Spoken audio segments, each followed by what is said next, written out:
Alright everybody, hi, how's it going? Welcome to tonight's show. It's already kinda started. I'll show you what I mean.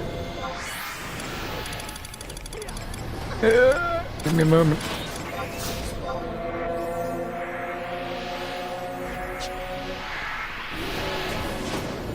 I was just on my regular flight path from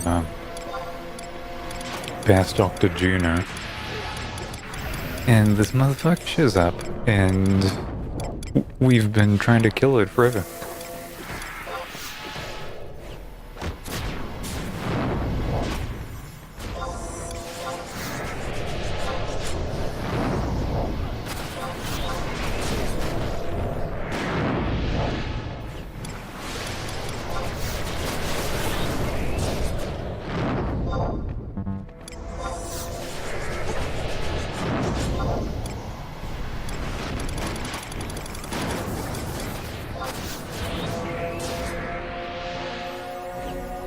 I don't think we can, because we were only doing about 15% damage to it currently. But hey, I'm getting a bunch of free skill ups for nothing. It's really good. Let me set up the rest of this broadcast so that you can see things at all.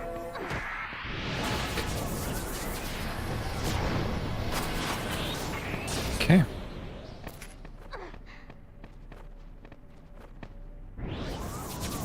Okay.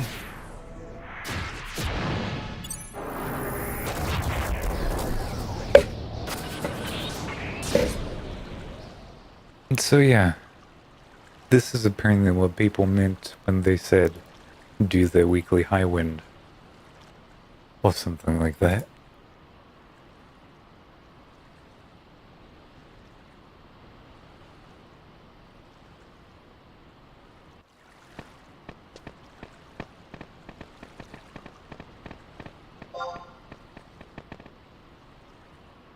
And it doesn't cost me more than the initial 200 gil to get inside, so I'm pretty fucking happy. Pretty fucking happy.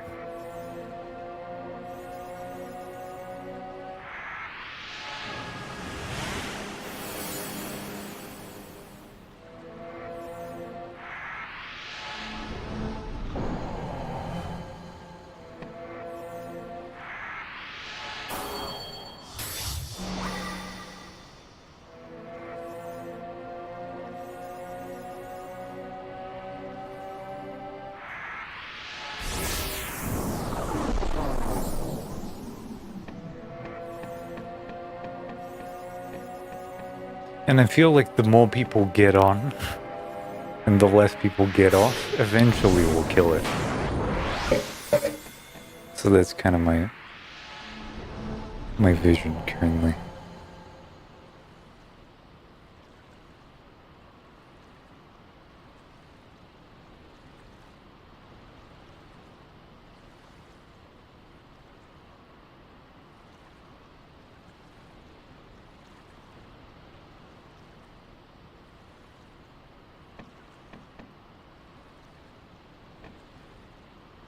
I don't even know if I can kill this, right? Maybe I'll just kill it with these guys and suddenly it'll be irrelevant. But it's not locking to anyone. So I feel like it's gonna be fine. Otherwise its name would turn pink or whatever. And it would be claimed.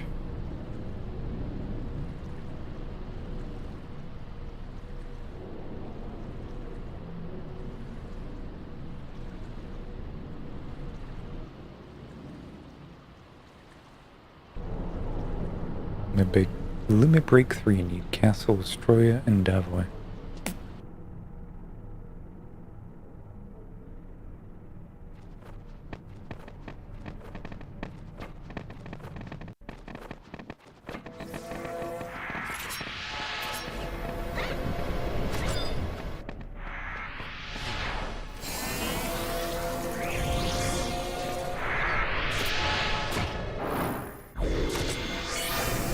Put bind on it.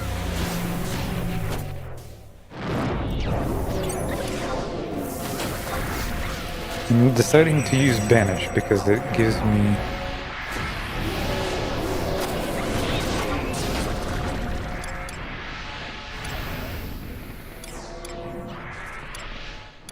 Divine.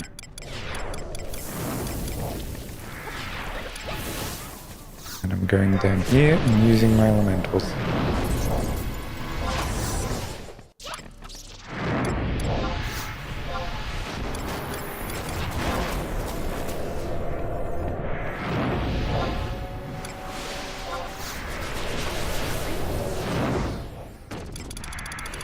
Until bench again. I don't even have these bound because I would never need them, right?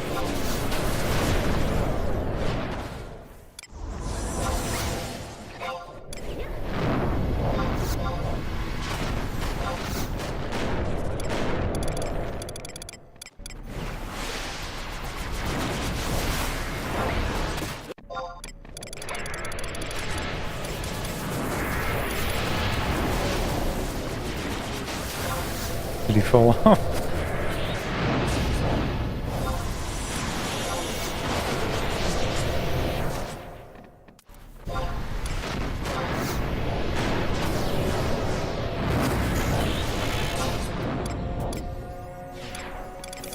Just a bunch of mages pouring everything they have into it.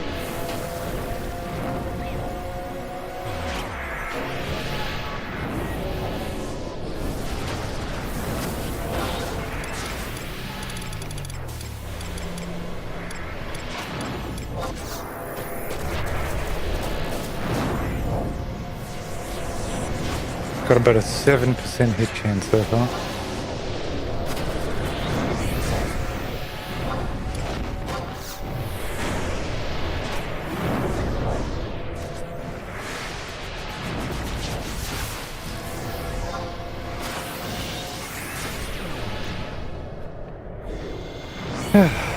I really don't know what I'm doing. I have no clue.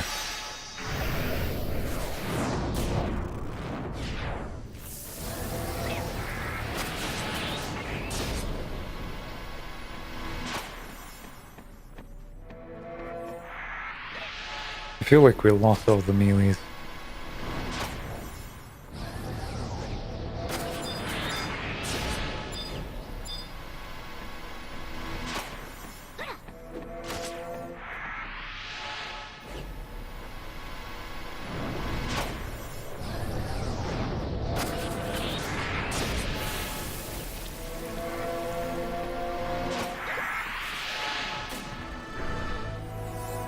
And I can't if he's not in my party.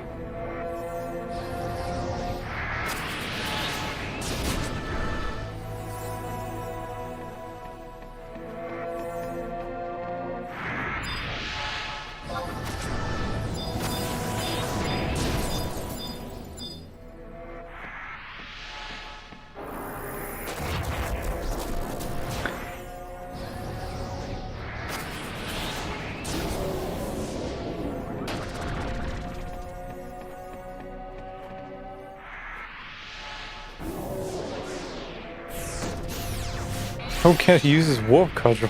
Why?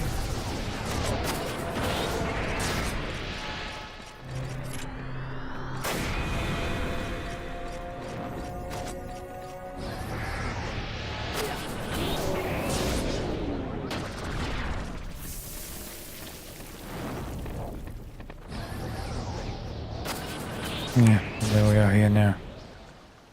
Back in Bastock. I do have to remember to get off in the right place. I'm trying to travel to Juneau so that I can get into a party to get 4 levels.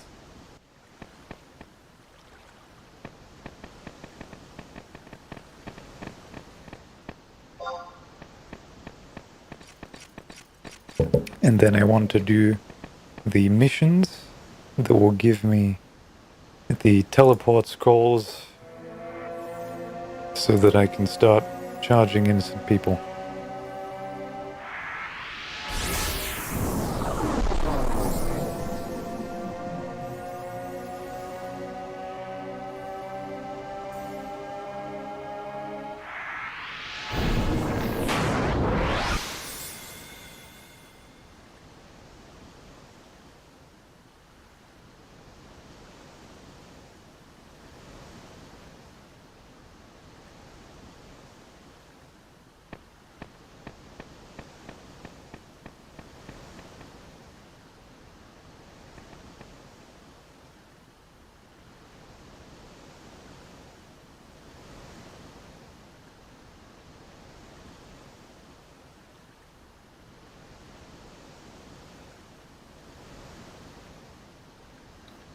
Bard for Sky Party level 663.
I don't know what Divine Magic even is. I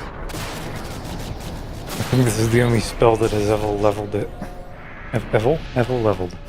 Ever leveled.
Level 3 Divine.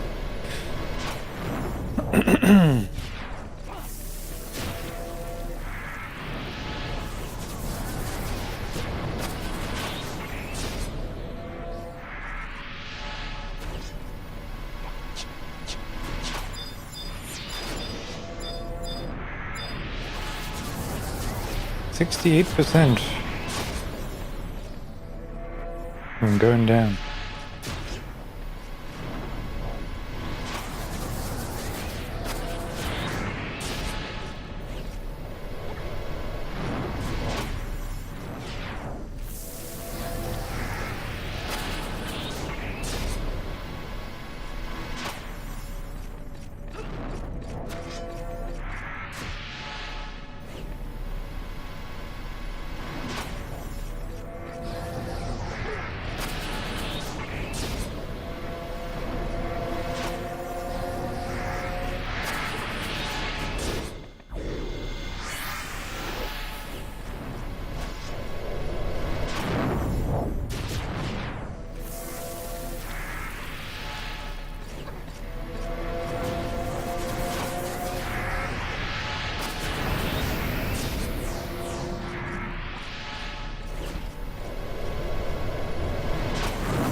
Okay, maybe I get off.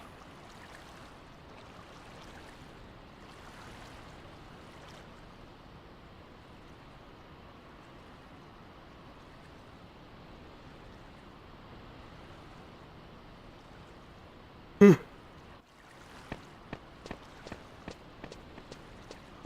don't really have anything to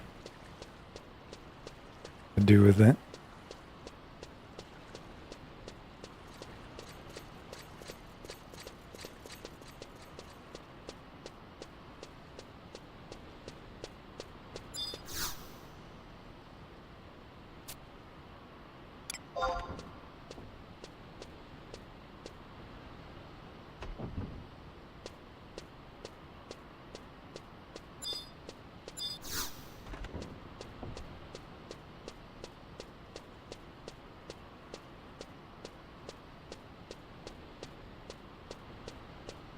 It is good to know what it is.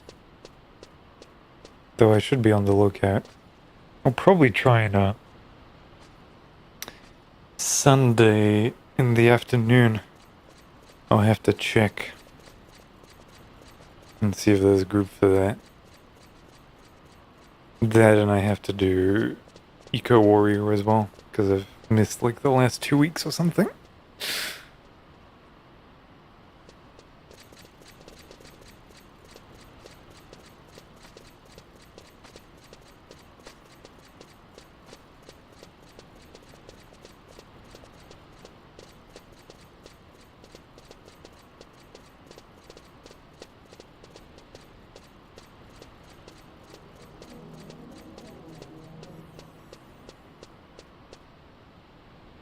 That guy's running a casino. At least he's running it correctly. And say instead of shouting.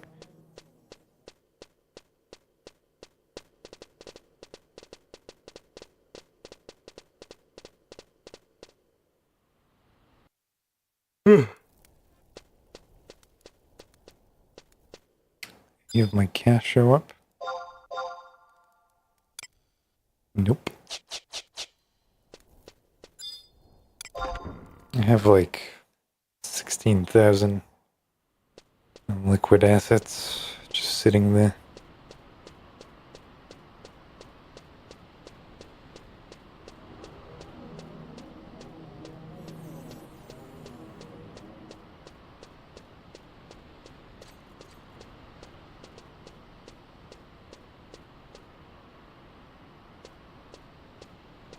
Should look over the spell list, see if I want something. Anything that removes status effects.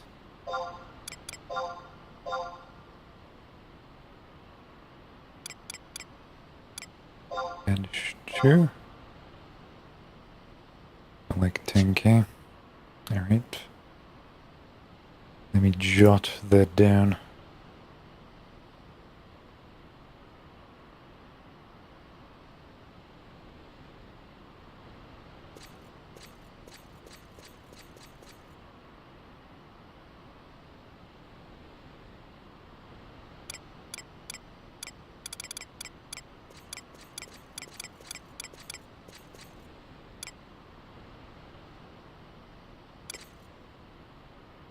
Buy silence for one.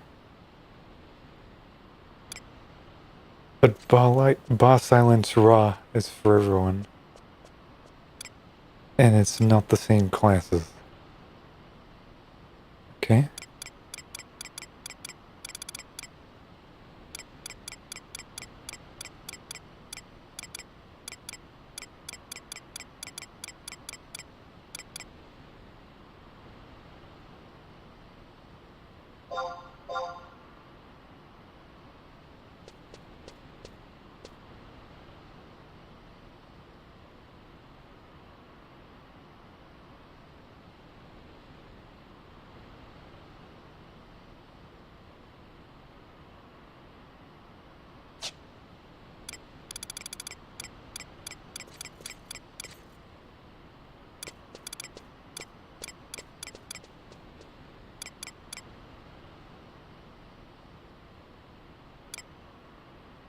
$44. Huh. And 76 on Raid Mage. Fuck. What do you mean 76 on Red Mage? You can't get 76, can you? 75 error. You can just never run those? I guess so.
Okay.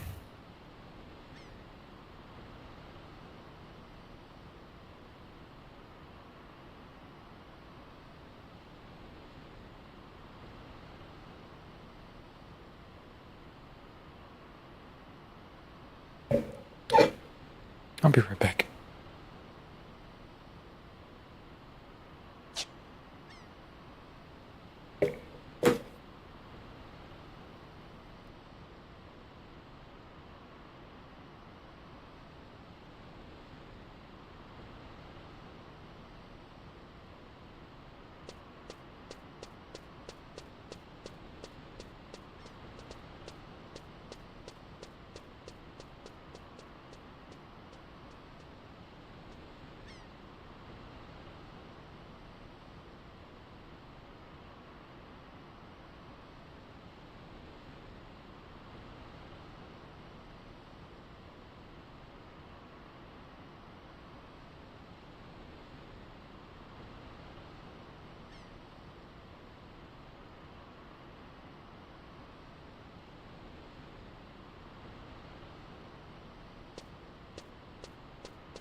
Sorry about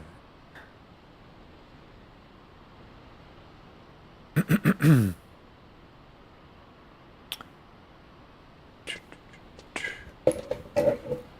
Alright, let's see if there's been any tails.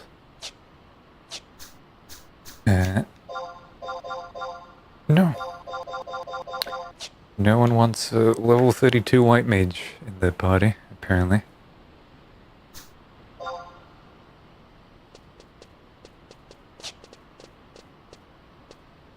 Okay. Start the shots.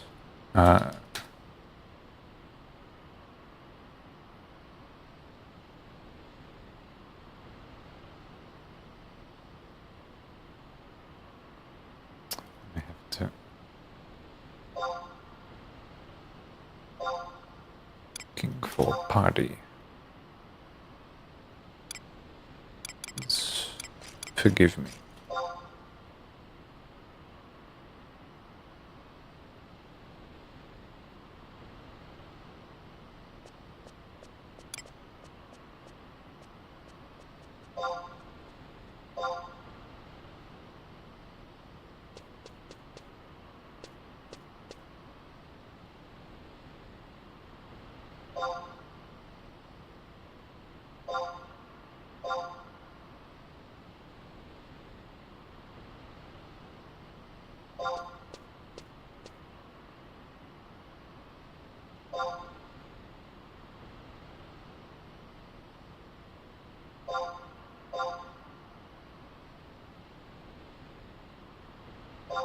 Okay.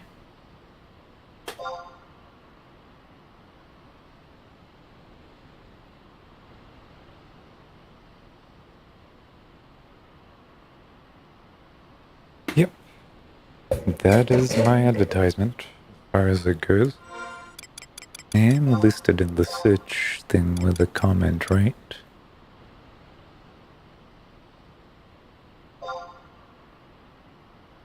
Sugar Bell license 25.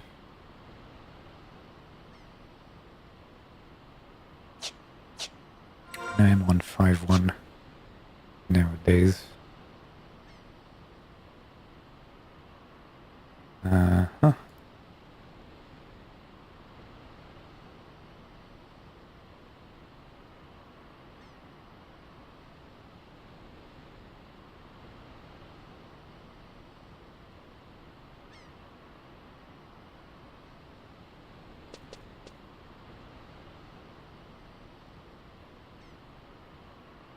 I don't know if that one will go. Find out, won't we?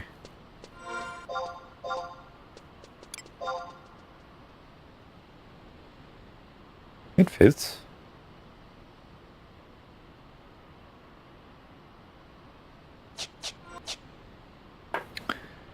Let me look at those missions for the teleports that I want to do.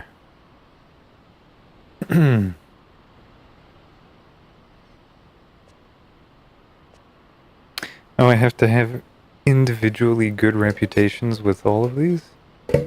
Shit.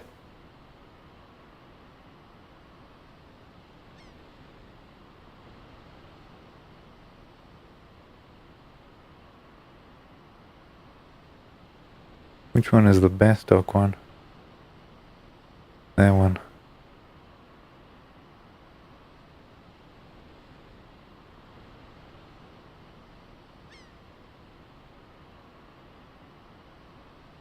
So it's in Bastock Mines. I need to be level 10.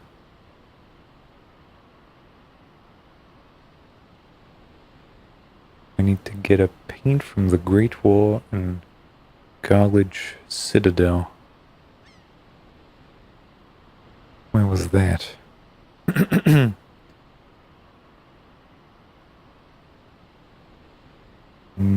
Saramu campaign. Oh, I know this place. Yeah.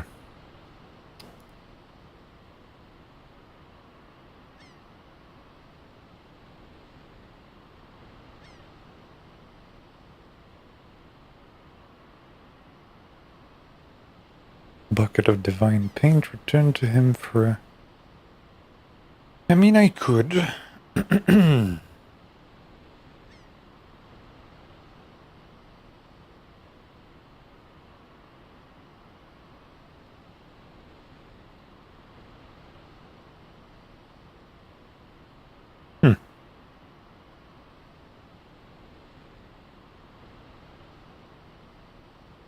You only need to be level 10 for that. That's interesting.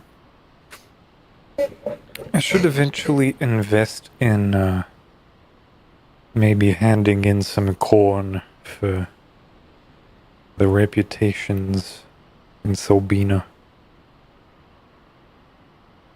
Maybe.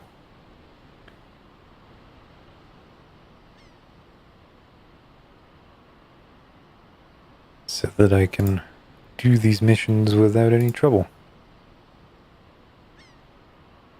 Look at this level 10 trash can. I can't. I can't. There is no trash can in this game.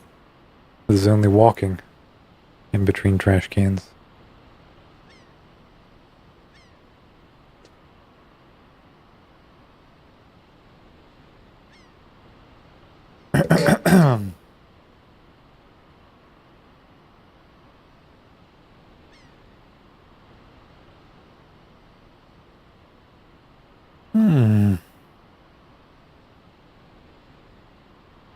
And how do we get these? Probably another quest, right? Yep. One of which is called Missionary Man.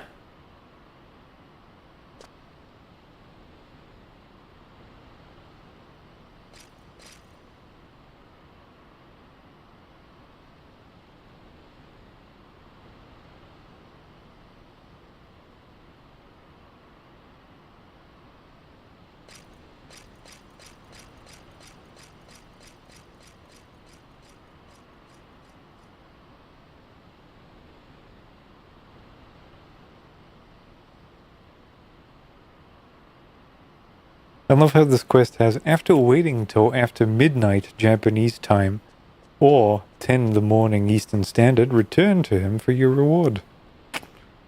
It's so simple. Just wait in real life.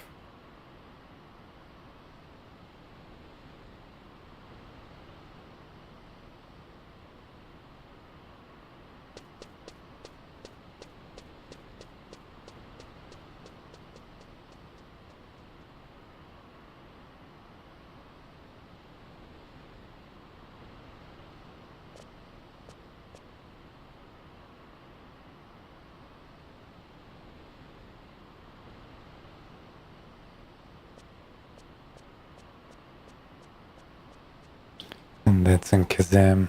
Alright. Good to know. I'm terrified to have to do any of this.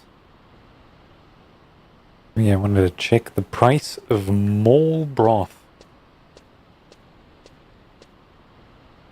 Just pasting my fucking advertisement again.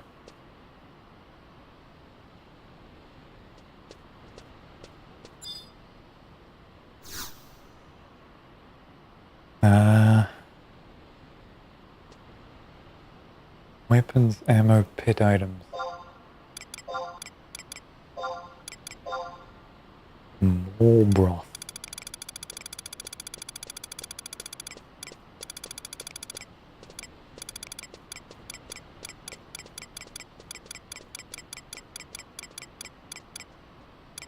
Mole broth. Purchase history. 6.5 a pop. 1,000 each.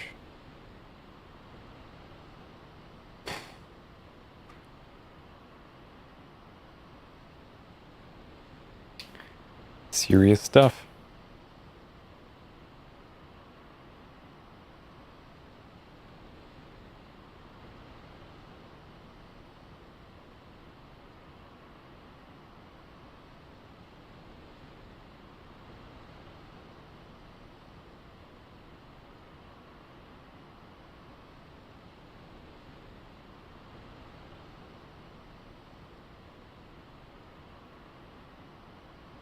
I guess I could keep them.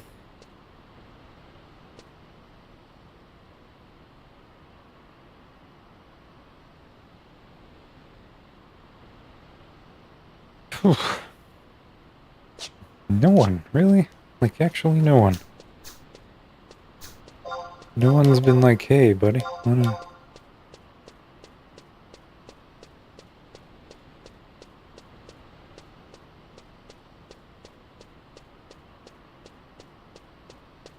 Gathering for Dynamis Sandoria.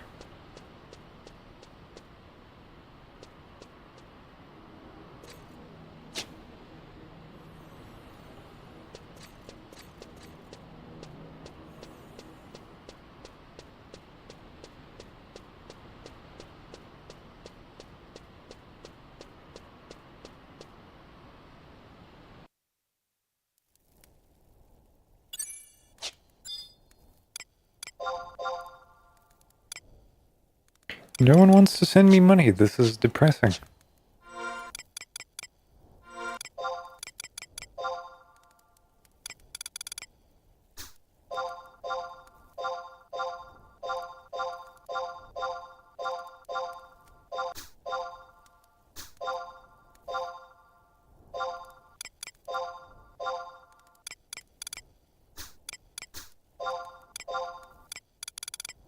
What the fuck should I do with this 10 shadow invite?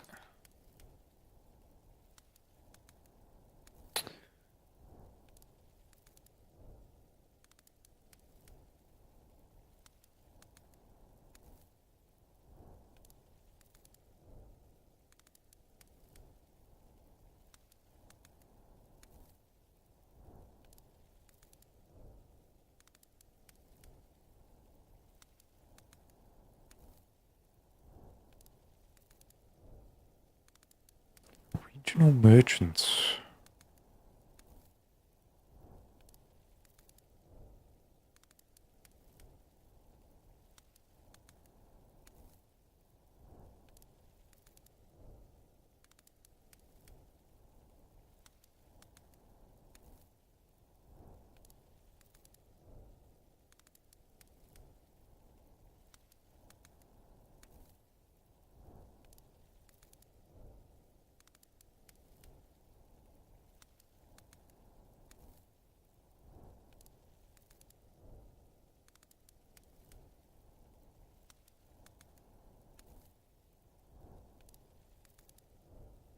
I guess I keep it.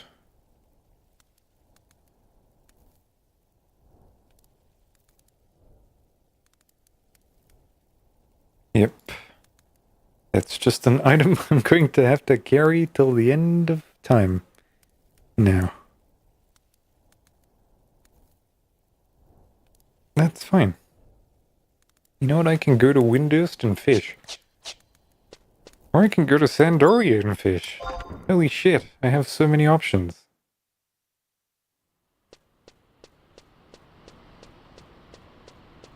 This is like a revolution or something.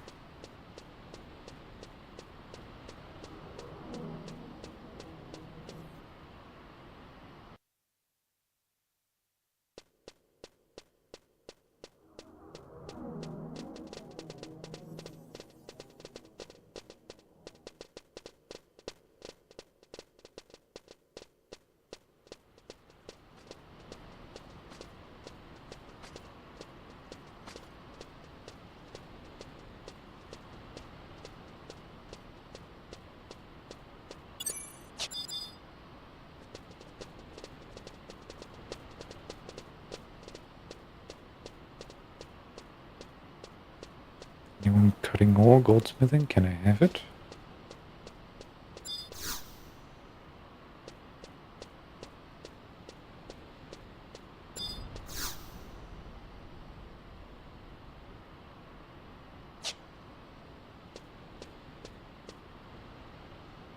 Or do I want to go to Windurst? I think I want to go to Windurst, actually, instead of Sandoria.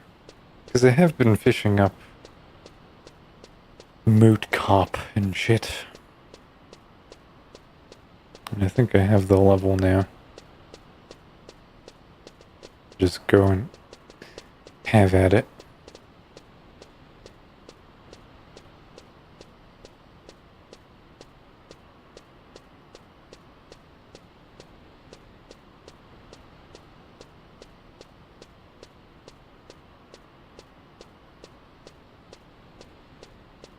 That one's to Kazam.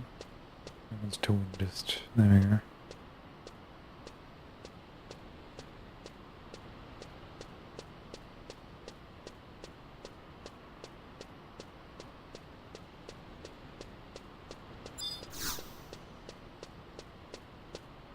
departures.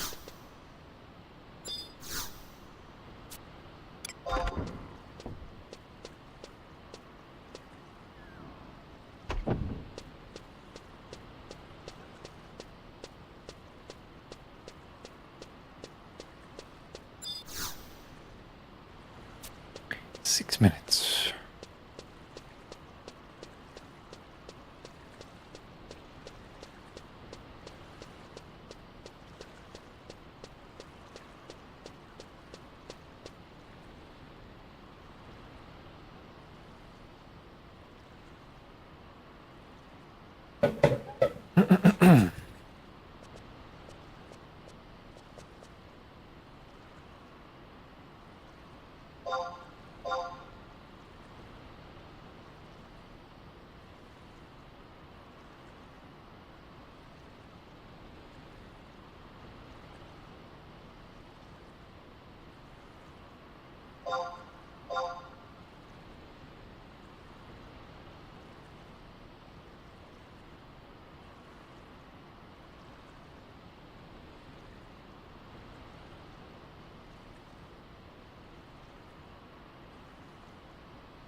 All right.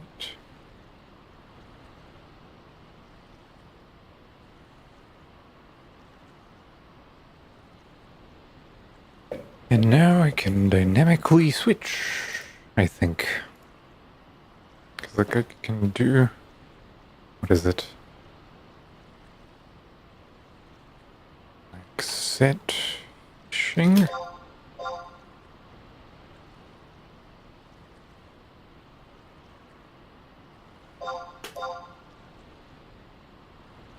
There we go.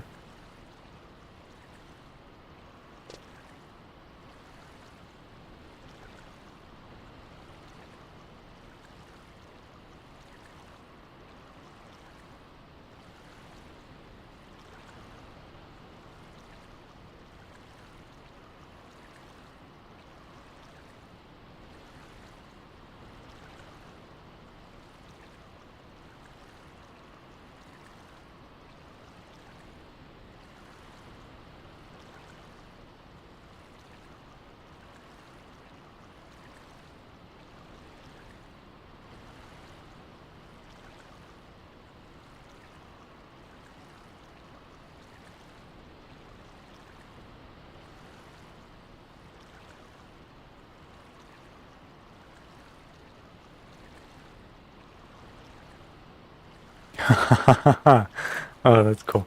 All right, actually, good feature.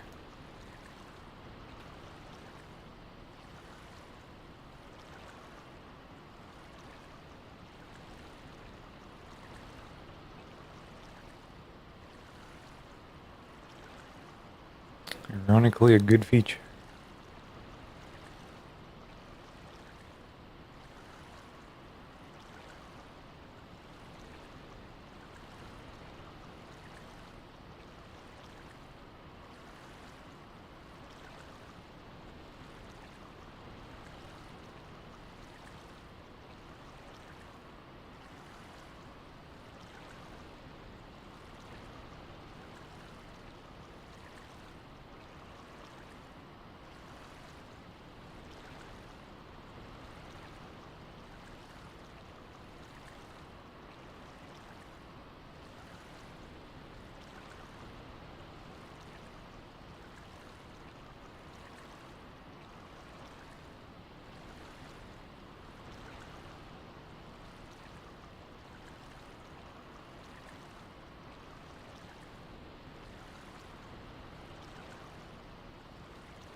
Oh, Smokey. We have to wait many minutes.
Oh, there we go. And now another 6 minutes.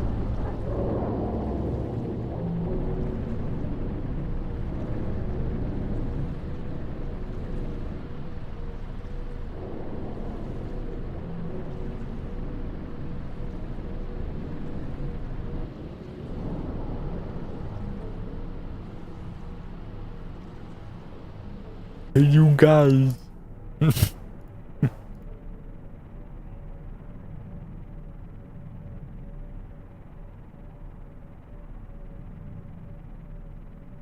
go get our fancy seats.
God, when this feels like a forever away, huh?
Let's see what's in the duty-free shop.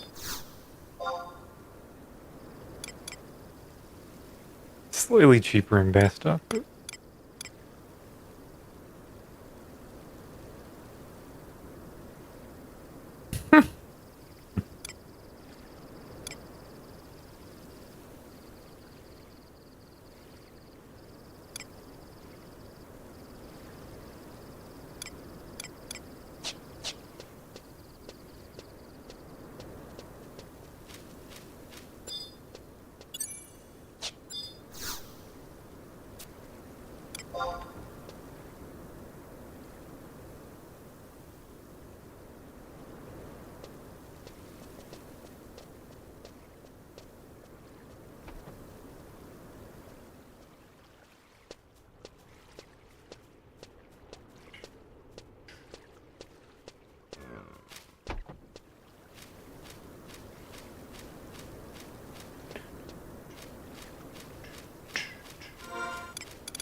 it's alright, put on some Duran Duran and then my mind is preoccupied.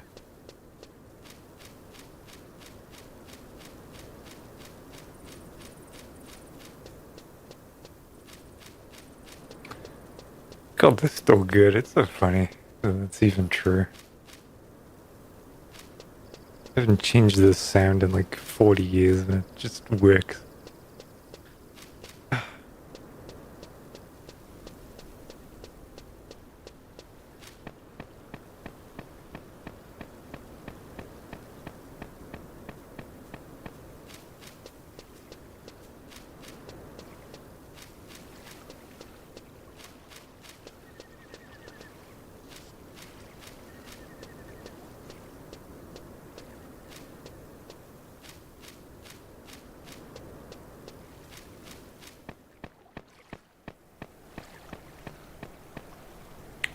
the wrong one. Keep getting onto the wrong pier.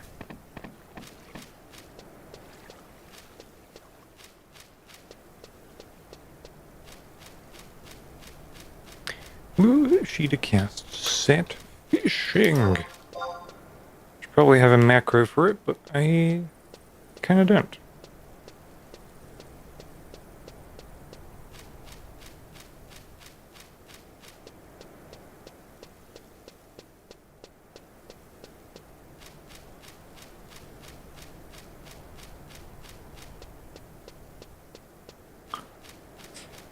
All right.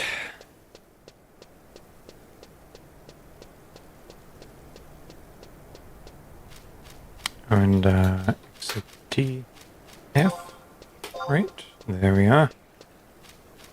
I remember how to fish. With all the bells and whistles.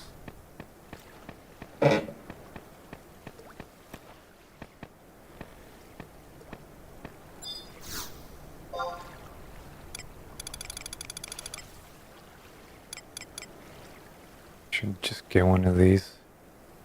And hate myself again when I inevitably lose it.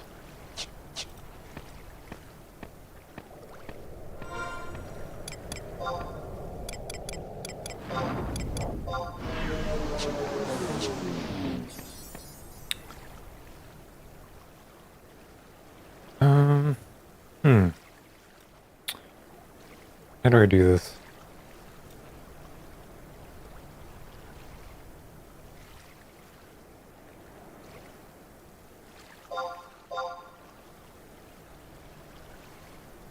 What are the commands for this? Cross whisper.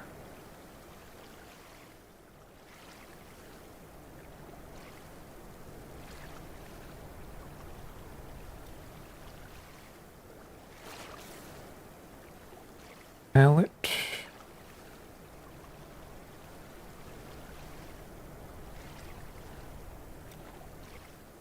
The current job.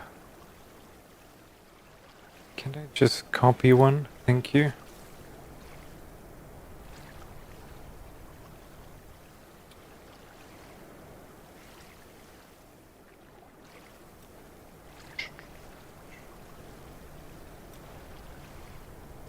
Add-ons, T-crossbar.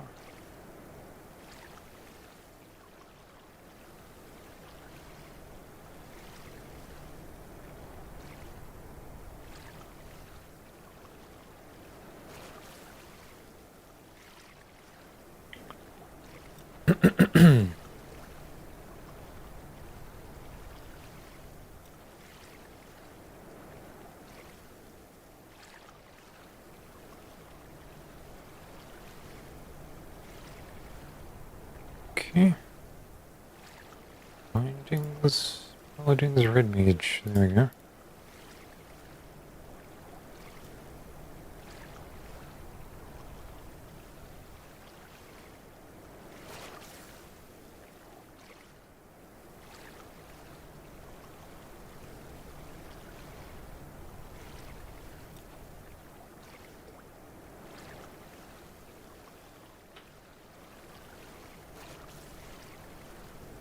Is there no fish? Oh yeah, because it's in here.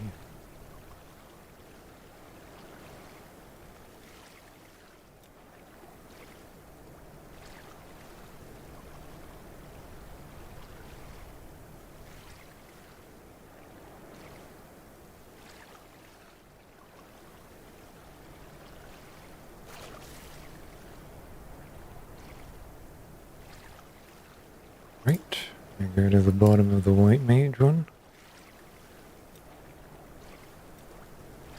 Just dump that in there.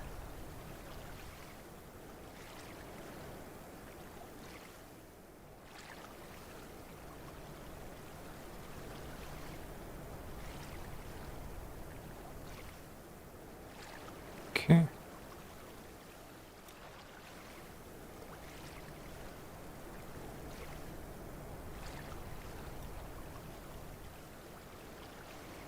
Is it per profession?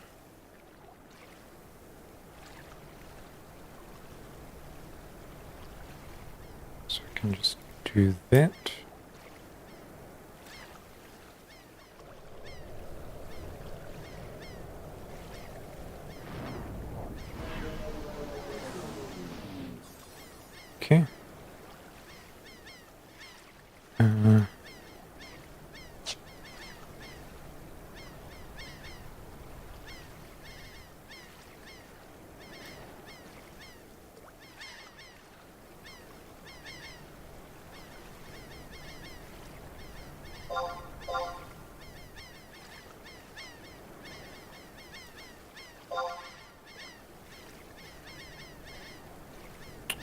we go.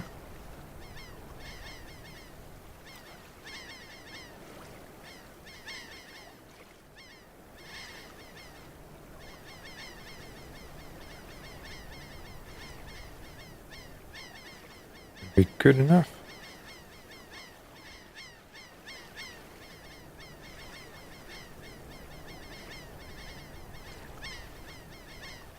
Okay. We just fish, right?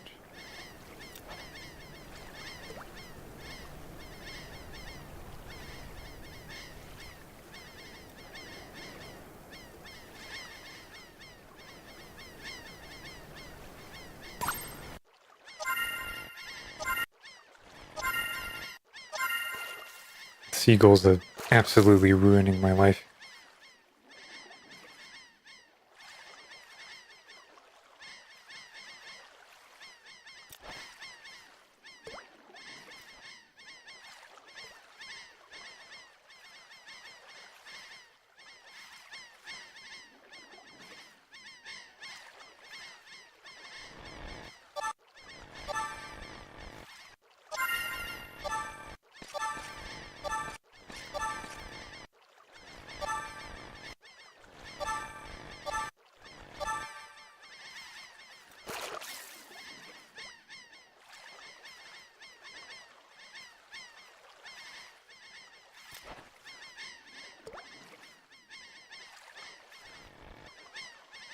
Hmm.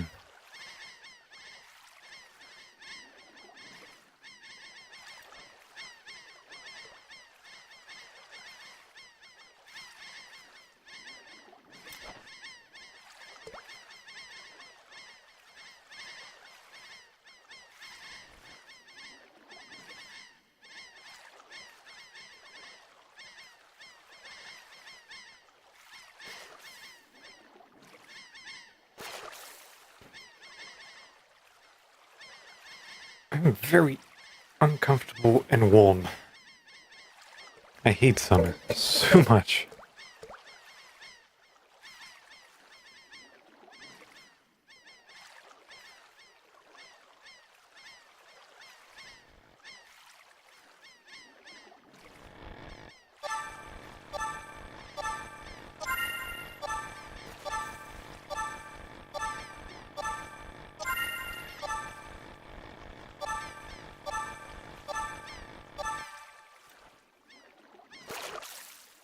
Two whole course.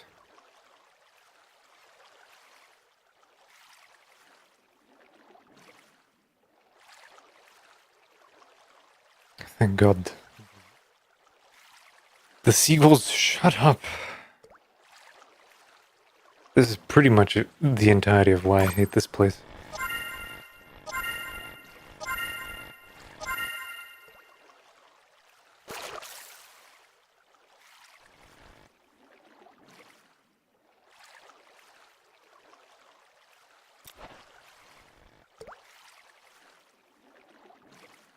Hmm.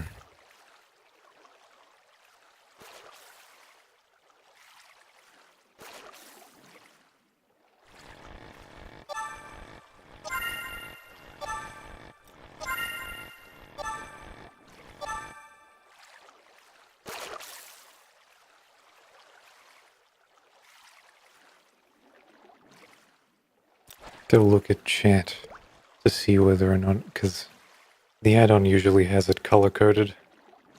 For some reason, every time I come here, it doesn't have a clue. I guess it can't hook into chat or something.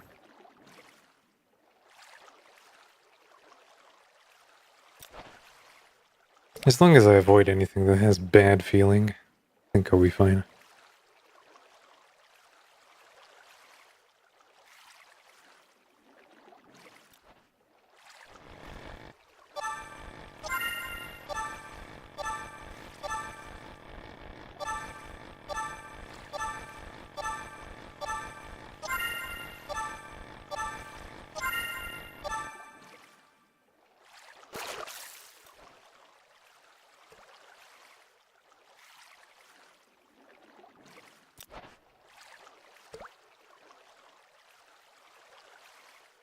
And I did get a skill up, which is pretty good.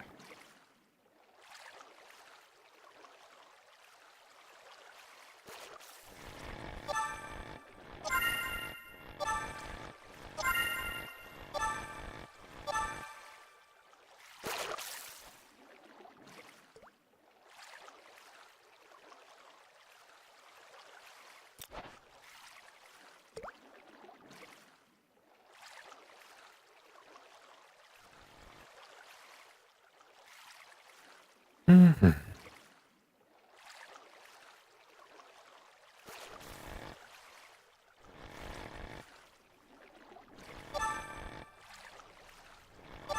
This is gonna be a hat.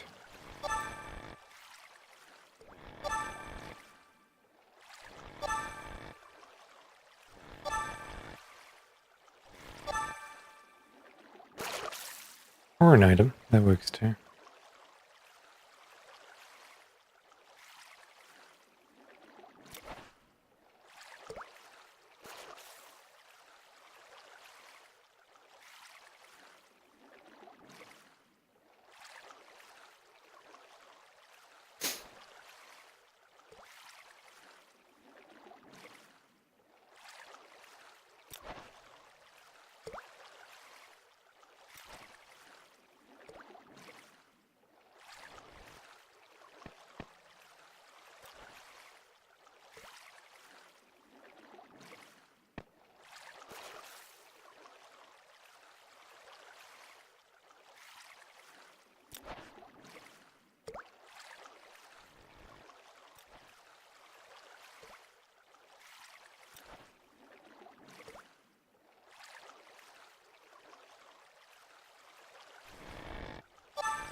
Oh, and I lost my message. Fuck.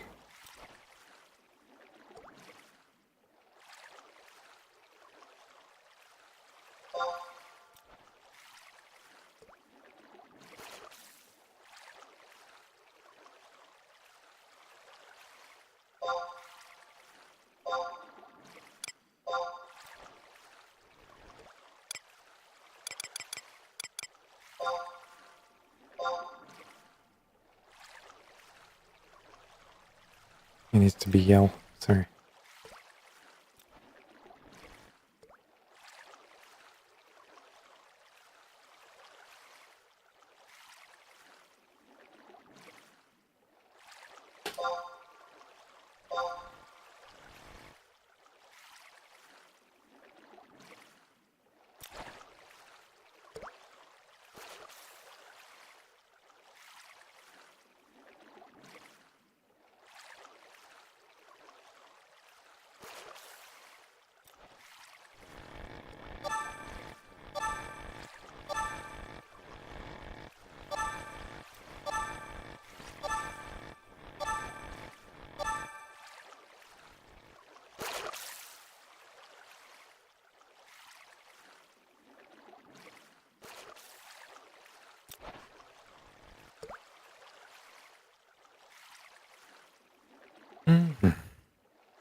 Bastock high wind, leaving Bastock in 2 minutes.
Probably should have looked at how much a stack of quartz is for.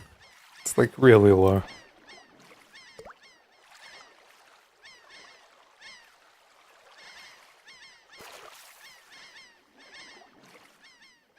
I think it's like only a couple of hundred.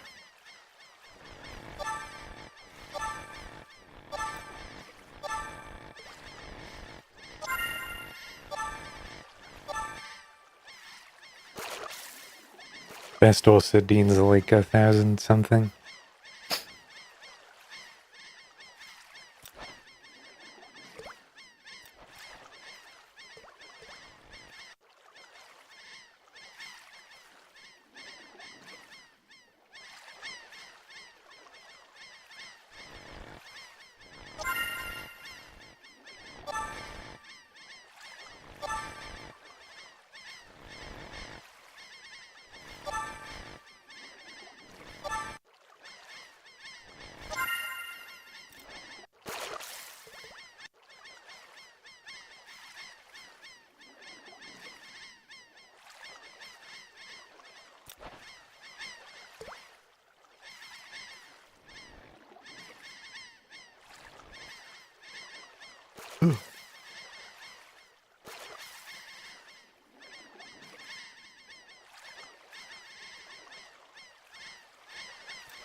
Probably put on like a movie to listen to.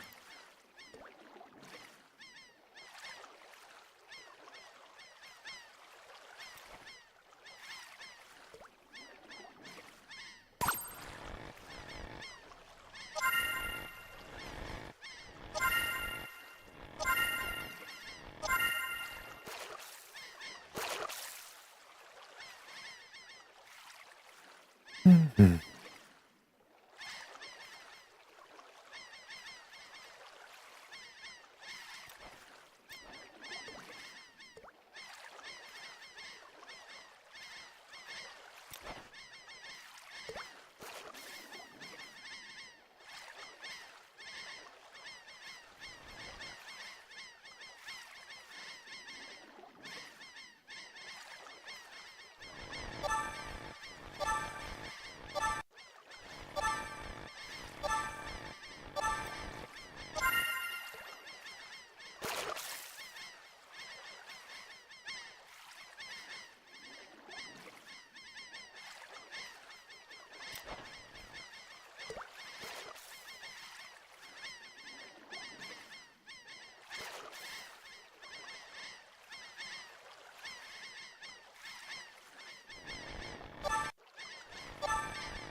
Sorry about that.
Fishing 11.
Okay.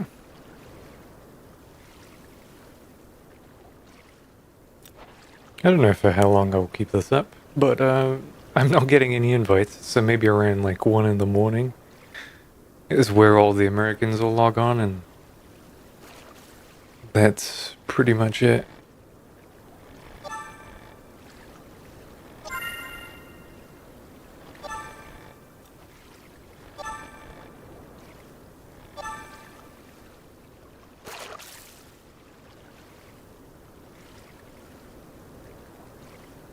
Actually, don't know how many auction house slots I'm using up.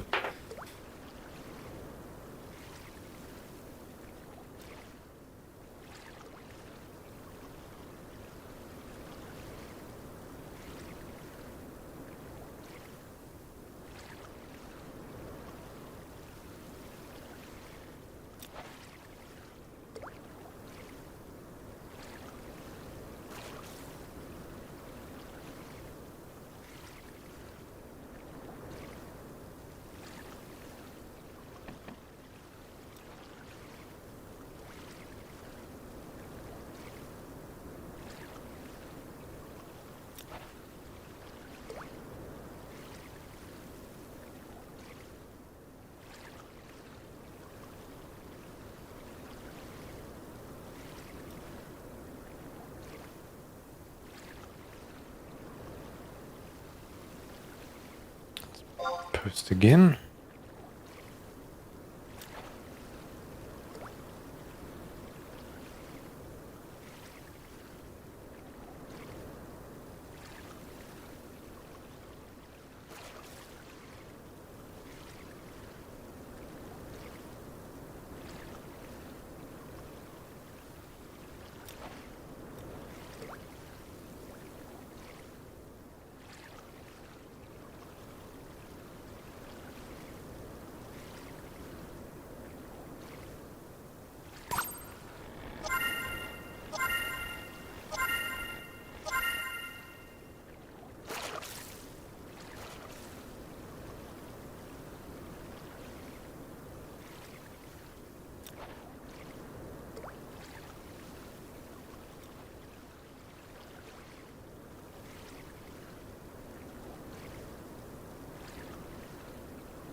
How many ripped camps can I get in a row? Shit.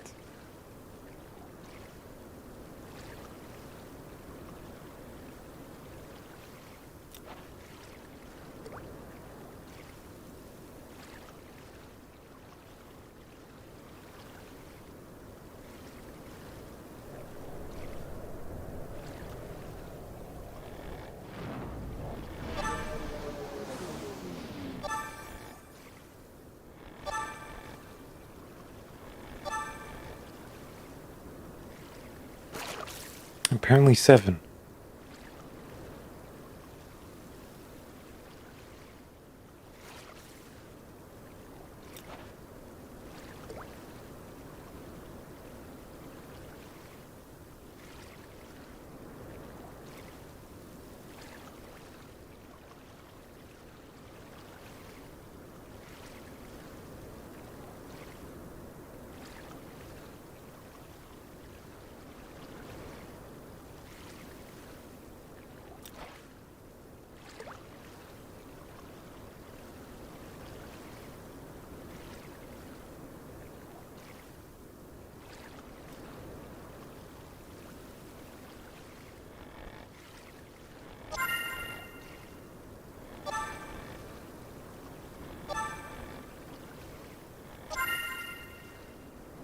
Okay, clearly I'm waiting for a reset here.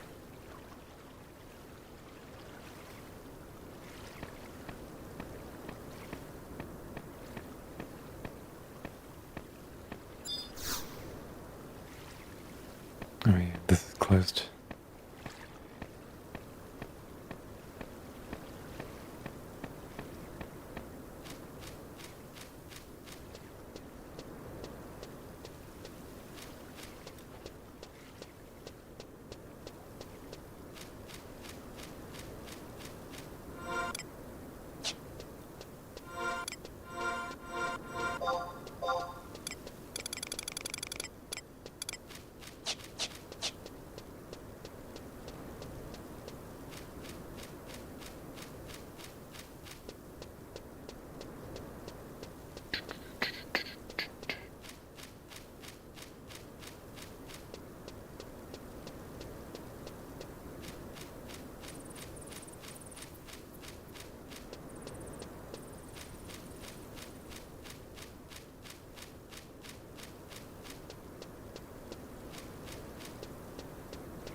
There we go.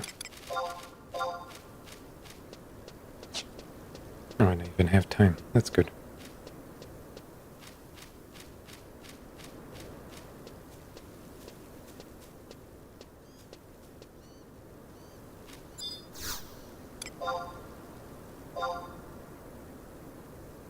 Oh, sardines are up.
Okay, where did he say that we gotta go?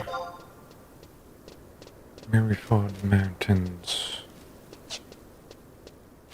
I don't think I can use the teleporter here, so I guess I'm chocoboing over there.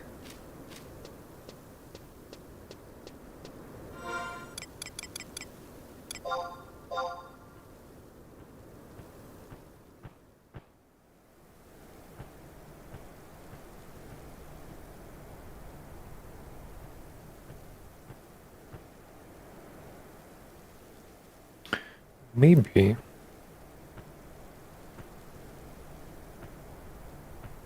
Might be faster to just warp and then goblin over here. It's more expensive, obviously, but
Lower Delphook Tower. Okay. Yeah, sure, you'll be there in like an hour.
Yeah, check it, bubba.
It should probably also.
I should make a combo for like enfeebling on this.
Not that one.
I think they're pretty good on healing. I should probably just try to enfeeble more.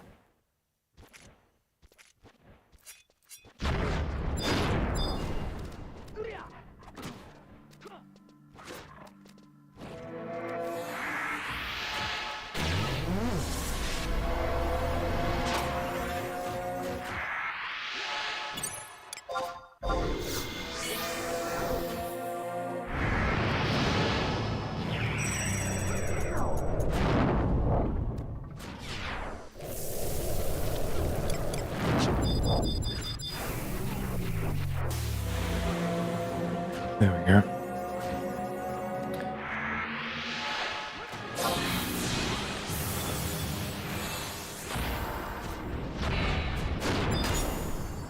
And silence.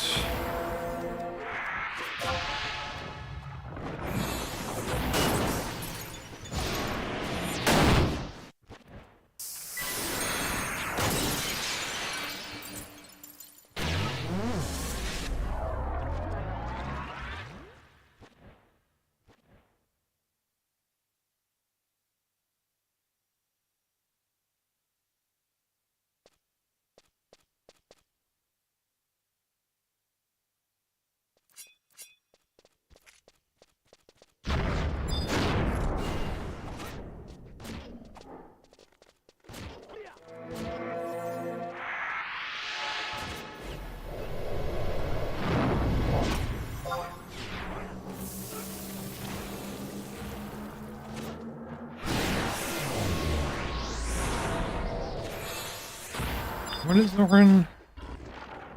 Ori Ninja, that's why he's doing so much damage.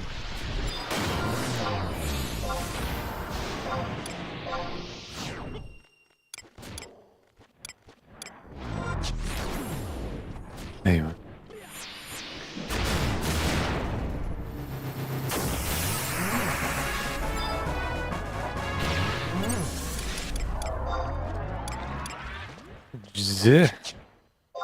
Yeah, this is a pretty good experience. I didn't even have the ring there.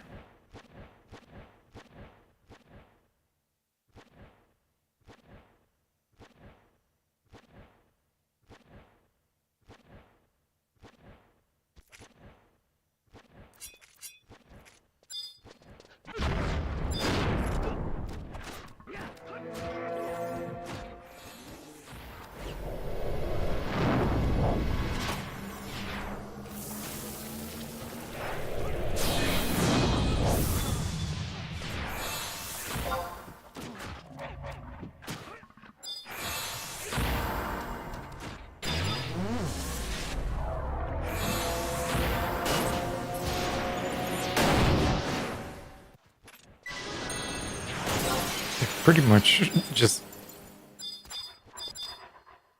I don't know, really tanking? Doesn't look like it.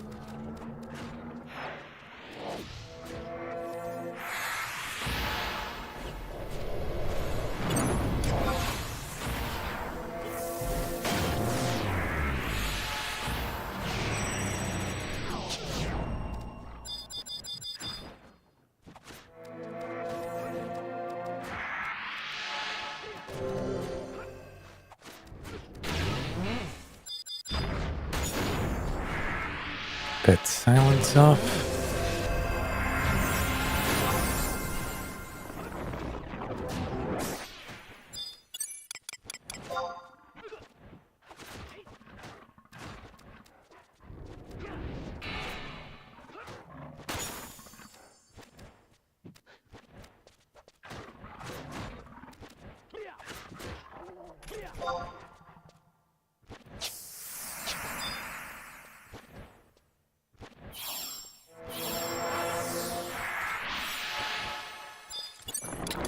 a cookie.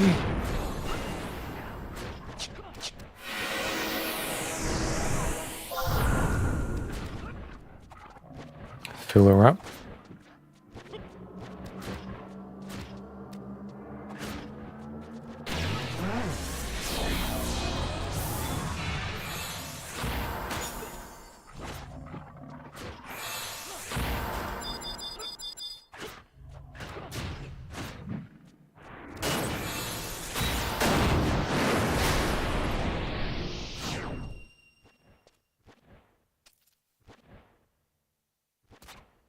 Yeah, you'll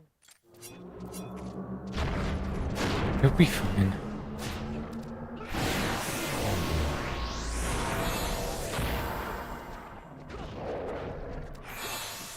Trying to max out on my goddamn food. The lowest DPS. Don't give me any fucking sass.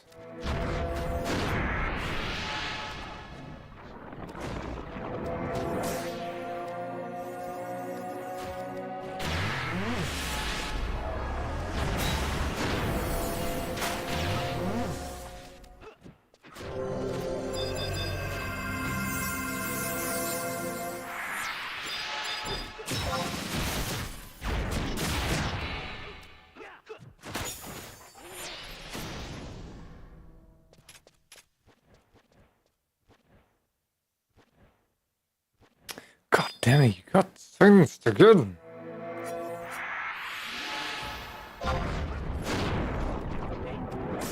I should get, what is it, boss silence? Even if that is a skill.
Hmm.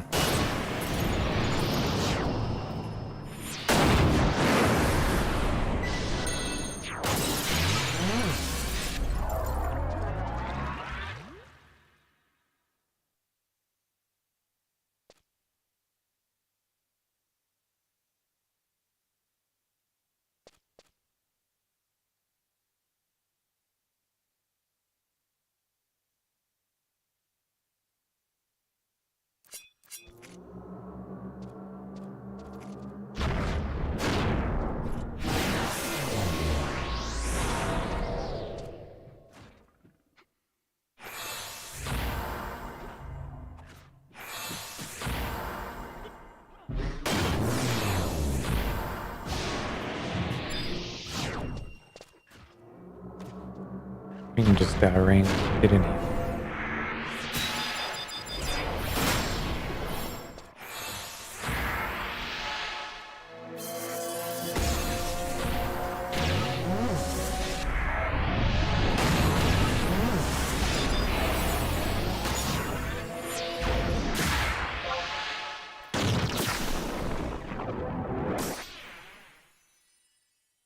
Mm-hmm.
Hmm.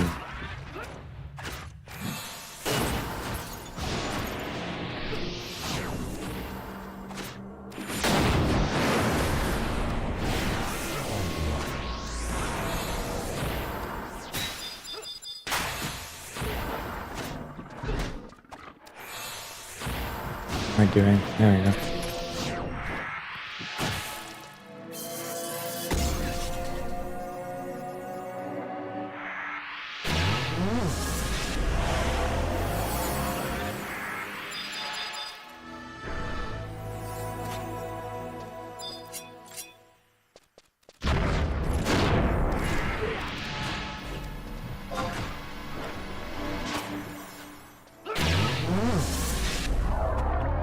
Mm-hmm.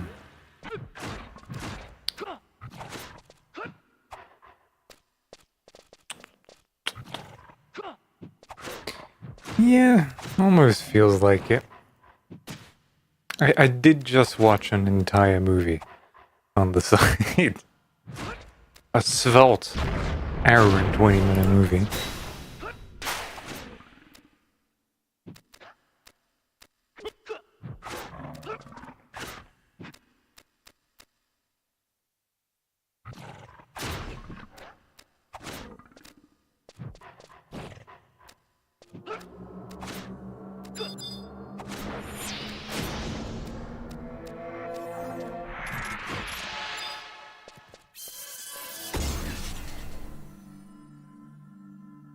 Oh. Oh, do I have a bridge to sell you?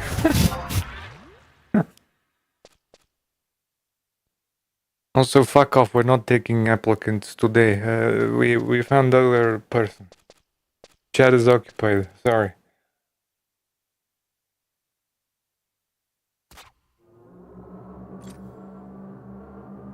You wish you could be hunting ridge lizards at blazing fast. 2 lizards per hour.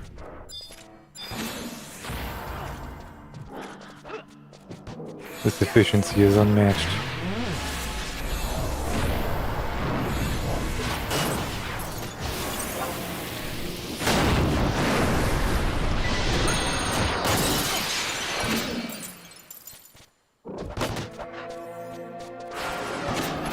Vis-a-vis? Oh no.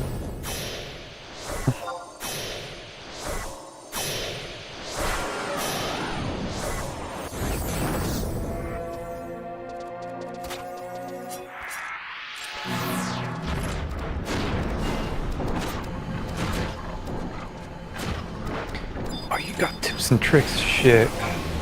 Oh, what do big streamers do? Ooh, I am confused. Oh, I don't know how to play this game.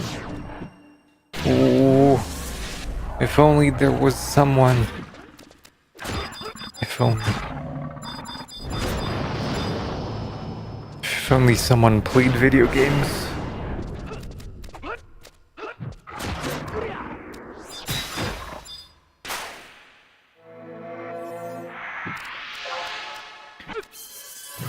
God, remember when people used to say that being a healer is like a high-stress kind of role in MMOs? I'm snoozing, man. I've been snoozing for fucking 30 fucking levels. I just sit here, and I click the heal button whenever a bar falls slightly below maximum. Look, I'm gonna do it now.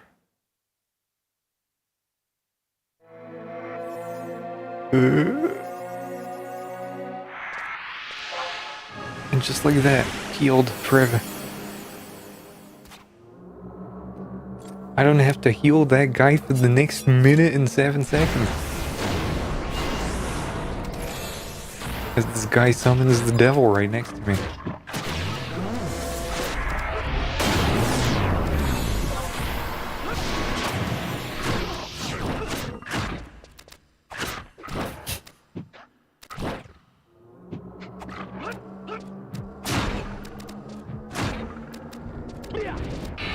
Admittedly, this is a heavily, damage stacked party, and I'm the only guy who has any of the debuffs they want.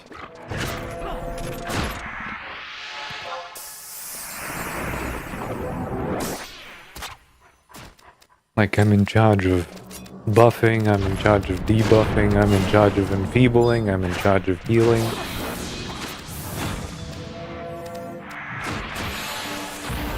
Meanwhile, they get to sit and I press X on the monster and die. I do my deeps rotation.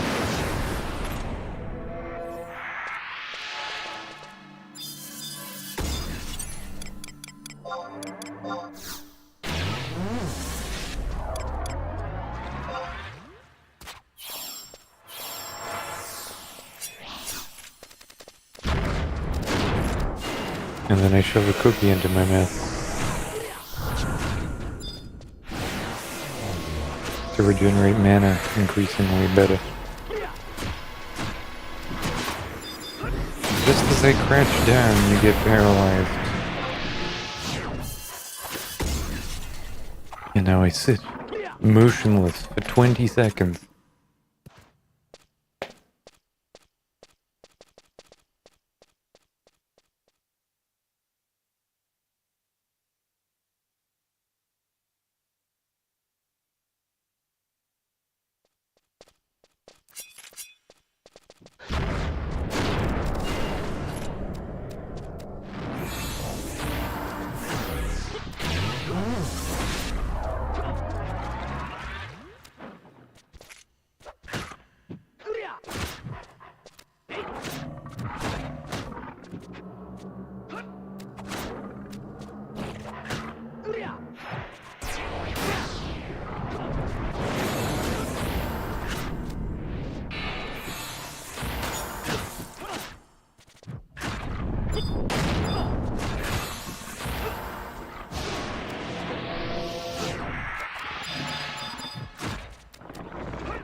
And then you sit back down. You remove some silences, this guy turns yellow, you press this button. Then you remove this guy's paralyzed, and then you press this button on him.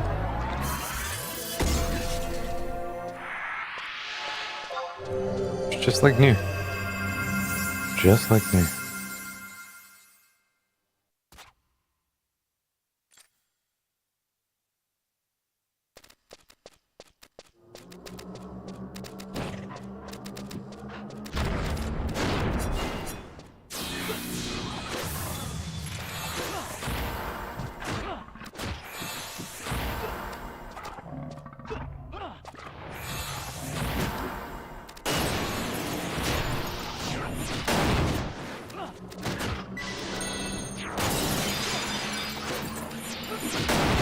Why are you bowing?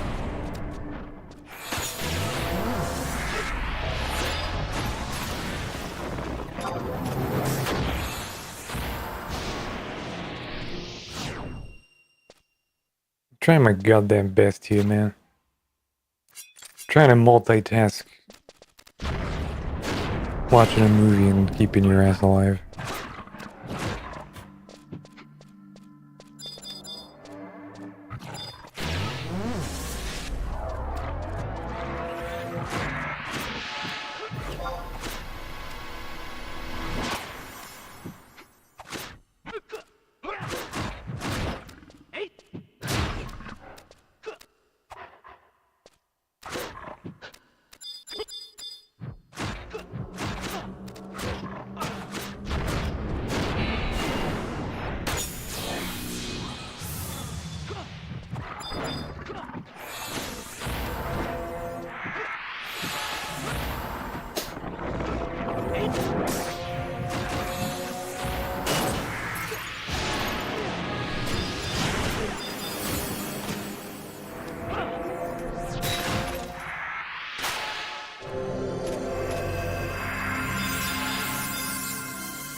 I'm sorry, my girlfriend talked to me the last 10 minutes.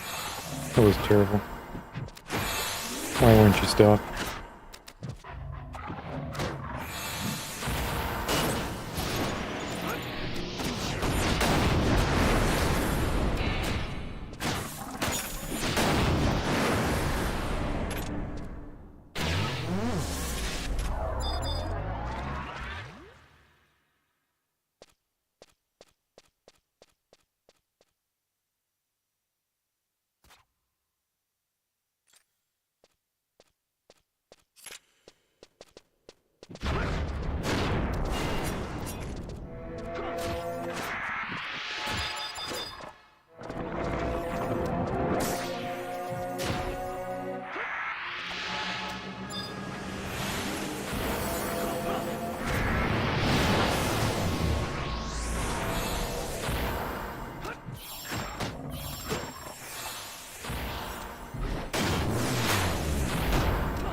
That fucking Henry Fonda. Shit, that's me.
It's always nice to get a level.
He's already just taken 4% off of it with the pull.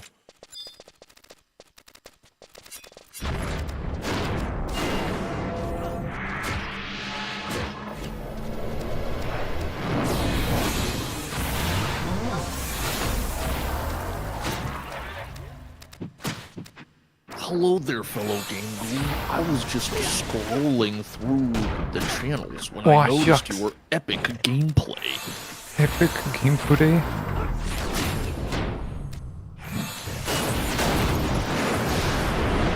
Perchance, do you have any fresh tips and tricks to share with the other Game Goons? Game goons? No, I don't think so. I just learned this phrase, or maybe even I'm re-remembering this phrase from a YouTube video. I think it's going to be worthwhile to beat it into the ground from overuse. Yeah, that sounds like a sound strategy to me.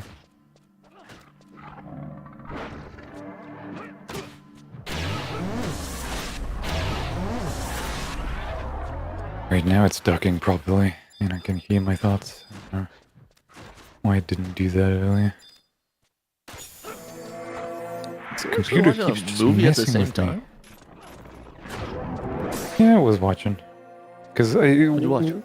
Does this look stimulating to you, like intellectually? Fuck if I know. There are worms who could sit there unmoved, like literal lizards probably play this game. People have actually most likely just left a bearded dragon on the keyboard. Lol, they don't know. I'm just a bearded dragon. They don't know I am a leopard gecko. I've licked my eyeballs 3 times since my owner left me.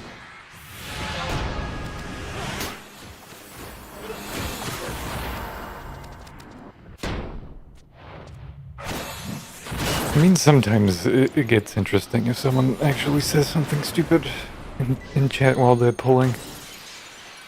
And then the whole thing gets derailed, but most of the time it's just 4 people whacking them on and you sit there and you're like, yeah, this Italian movie looks really good.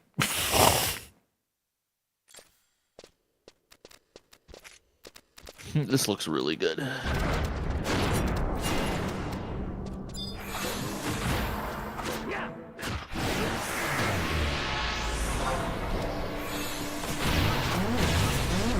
It was fun though yesterday. I don't know if you read the thing you did. I read like a little bit of it, and just ultimately it was like I was more impressed that it's like I think this is you like actually holding up with Japanese, like for real, organically, just on my own Japanese. Yeah, it was fucking weird. I didn't think I could do that shit, but turns out, yeah, hello. You've learned enough. Fuck yeah. I mean, enough to be like, that thing there, get, you know? And then he went, "Oh, Nihongo Jozo." Naruhodo. Actually said that to me, and I was like, what the fuck? Why can't I cast silence on you?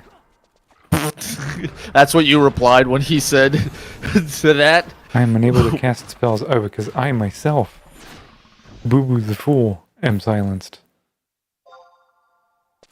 How did I not know?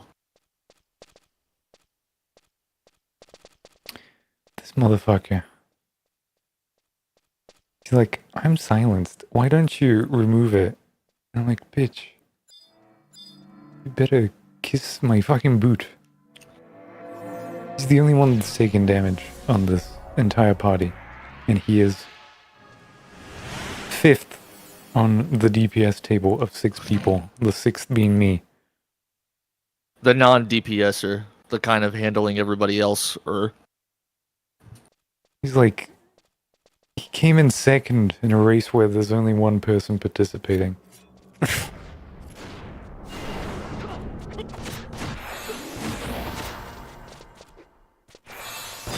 What even are you, cunt? Ninja warrior? I mean, the guy who's warrior ninja is doing at least twice your deeps.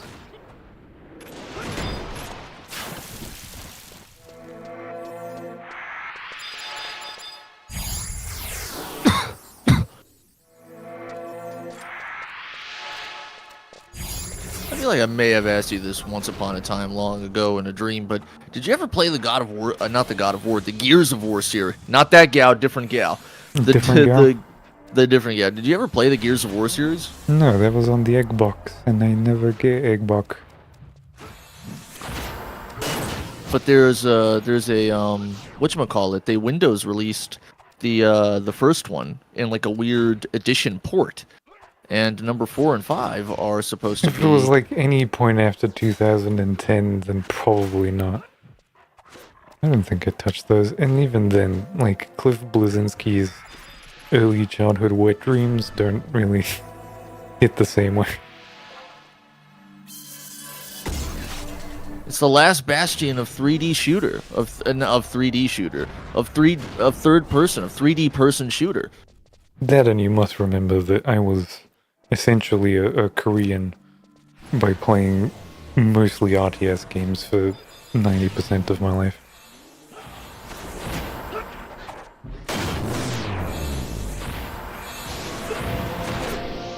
Gears of War was revolutionary in the movement and cover-based shooter game. Yeah, but again, like, you're play selling shooters. Gears of War to a guy who has been playing Quake 3 in like internet cafes. There's like Quake a is distance fun. there. Quake is pretty good, no doubt. It's Just not like, third person the way would you Gears like is. to like sit behind cover and poke your head out to shoot an alien, or would you like to be a railgun and shoot yourself at 300 kilometers per hour? You tragically must have had experience with the baby brother population of YouTube nerds who didn't understand that despite the fact that cover mechanics are a huge part of this game, this is not a cover shooter. This is a gymnastics shooter. The cover is just there for your pole vaults and your triple half sal luxel cow flips. You're supposed to actually somersault like a motherfucker in front of the aliens to shoot them. Yeah, but people was dumb. And I was too busy conquering all of the fucking goals in Caesar 3 to give a shit. Fucking olive wreath. While the next game over, ah, we gotta defeat the locust. This interests me not. Yeah, Carthage must it be probably conquered. is where my sense of pretentiousness comes from. Carthage must be taken. I have no time for petty wars. God, you wouldn't believe the amount of like space in my brain dedicated for Rome Total War. It's like significant enough to where it's a problem. I liked Rome Total War a lot, but just never played it because too stupid for the refined beauty of sophisticated RTS. No, it really But is just like, do you have like a day that you just want to delete from existence? If yes, then sit down and then just take a turn every like half an hour or so. Just look through all your numbers, make your little fucking adjustments, and then eventually you get fucking sucker punched by the game turning like every single known faction against you in the last 30 seconds.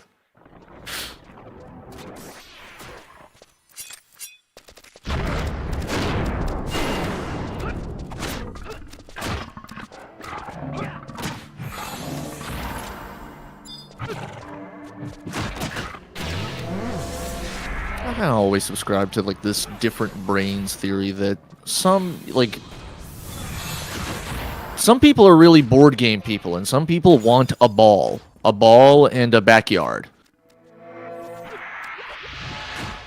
Yeah, I guess. I mean, I for me it's just the weird preference. I don't know if it's as far as like neurologically different. They want you to believe that this is some kind of mystical, weird imprint that is forced on us by society or something along those lines. But no, it exists. Preference is hella real. But I'm also, like, archaically very much a believer in taste.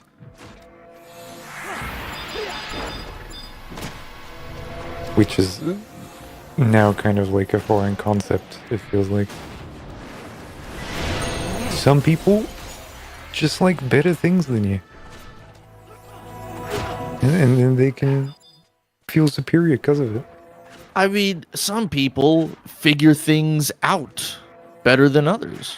It's inevitable. Tragically and sadly inevitable. That's not necessarily wrong so much as it is scary because we don't like arrogance and we don't like superiority to have a conflict. Better people need to be graciously better. Yeah, they don't need to be showy. Right? But sometimes someone just knows more shit about things than you. And they get to make value judgments, and people listen to them. What am I gonna Well, when listen you to think some about guy it, who's what's- played 2 video games and one of them is Call of Duty? I'm not listening to you. Shut up! Oh. Up, even. Ohayo, Nemori-san. Genki desu ka? Oh, sorry. I think it's o genki desu ka. I don't even know what that means. これは俺の友達テッド。はい。名前は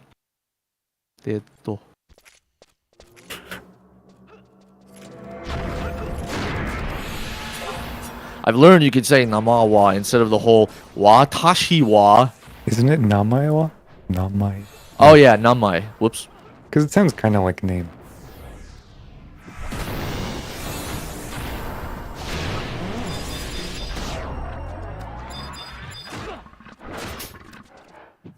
It really does sound like name. Again, I remember this from the hentais. The hentais taught me this.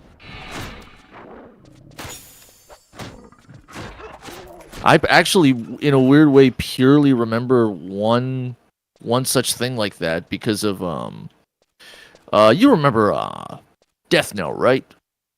Vaguely. Never saw it, but... So there's like this one part where like one of the really big cool characters is being introduced to like the cops or whatever that are going after somebody, and the cops are introducing themselves to the big dude, to the big fancy dude, and they're like, "Watashi wa Hiragawa desu. Watashi wa Arisaka desu." And they go like one by one like that with a full one. And then the dude, he like sticks out his finger and goes, bang, bang, bang. Do you know what I just did there? I just killed all 7 of you. What the fuck is wrong with you? Don't tell me your names. Don't just publicly like reveal yourself to me. You don't even know who I am. And they're like, but you just introduced it. No, in the future, you should just go, my name is, and give a fake name. Not make like a formal introduction. And that's when I heard the difference between namae wa and watashi wa no. There's caveats to everything in the Jack.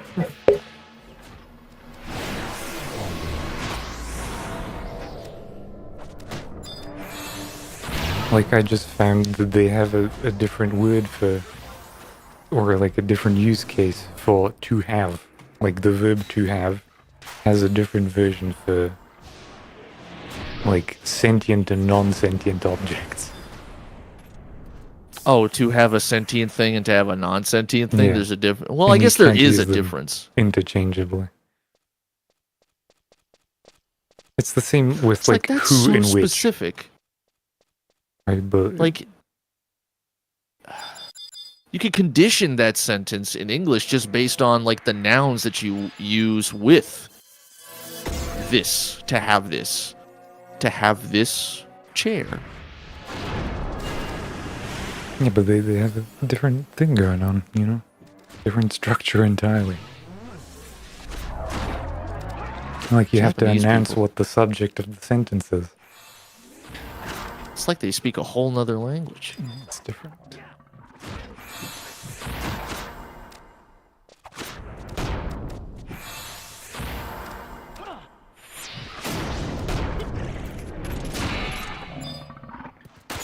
Silence.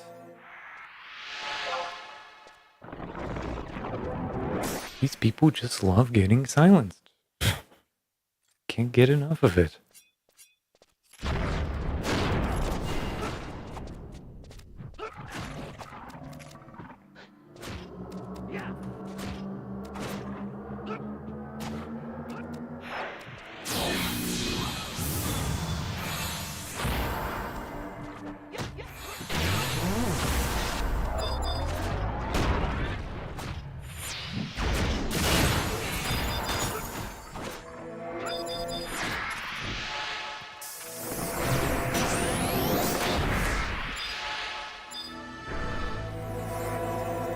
Mm-hmm.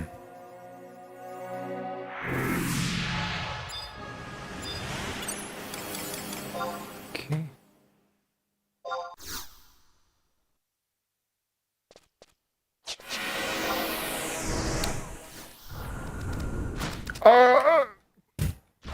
Kill.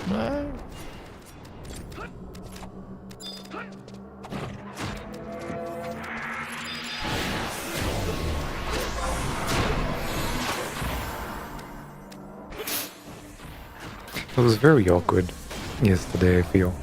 Because it's just like after like maybe 2-3 hours, it's just me sitting here and shooting the shit with you. The whole broadcast just switched the language for like 2-3-4 hours. The whole time. Yeah. Was it all text or just... No, I tried to say stuff. Which, you know, obviously terribly embarrassing. Red blushy cheeks all over the place, but...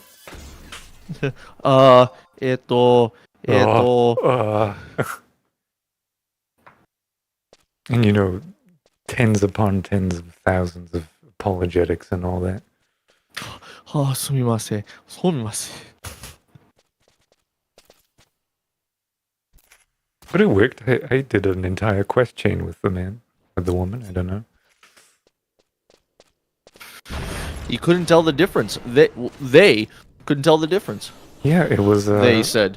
I mean, when your username is Sleepy Mole, I don't know what to say. That's what it means. I looked it up. Sleepy Mole.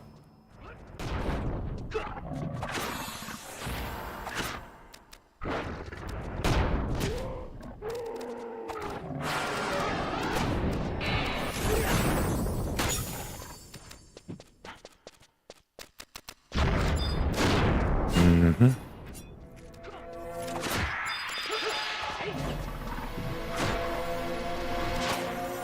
Someone's food buffs just ran out.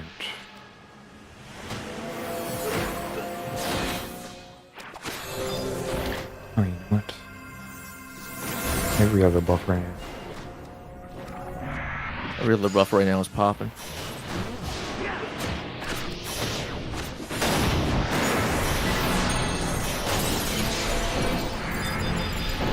Oh, the effects are just increasing tenfold.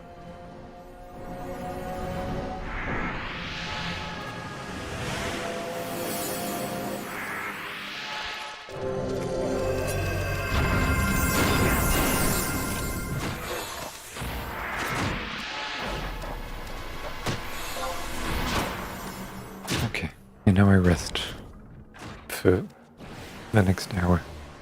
Feels like.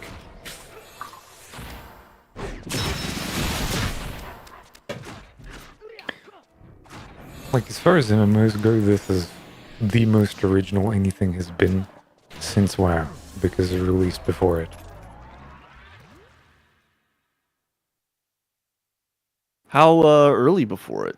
11 Like was 2 like years. a what? 2000 and... Damn, 2002, 2. Josh? Shit. And apparently still going on retail servers.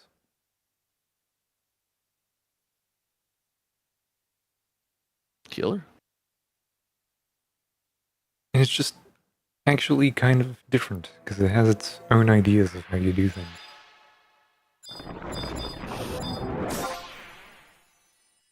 Well, I can see it's a turn-based, but interesting party system from just the general looks of things. Like, party's pretty much kind of generic party, but like how you get it is obviously it has no dungeon finder or anything, like no kind of automated matchmaking. And I guess the whole thing is just you need someone to do something, which is 90% of the game. You need two people to accomplish any task. So they kind of make you socialize and think about it a little bit.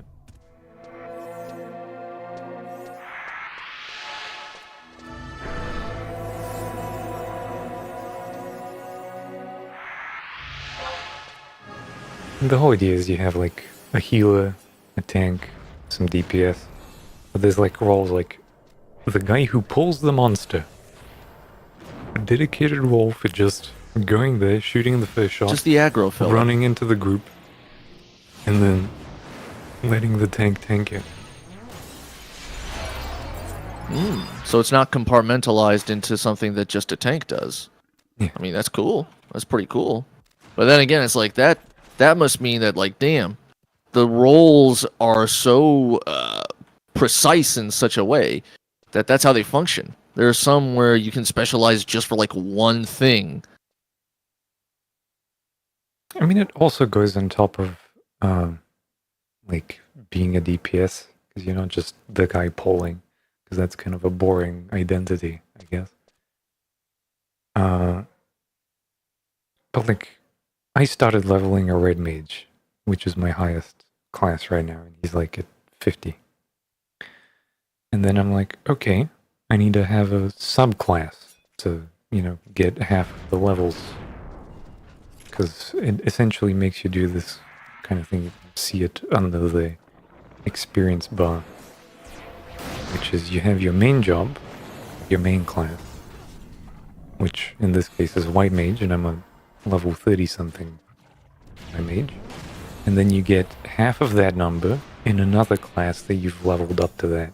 So let's say I can put my red mage as a sub job for my white mage, and I'll get 15-ish levels from red mage in there, which means they get access to all the skills and benefits that that gives you. Which means that you can essentially mix and match like two classes, and you also get to keep all of the spells you learned if that other class could also cast them, which means that you continually just accumulate more things.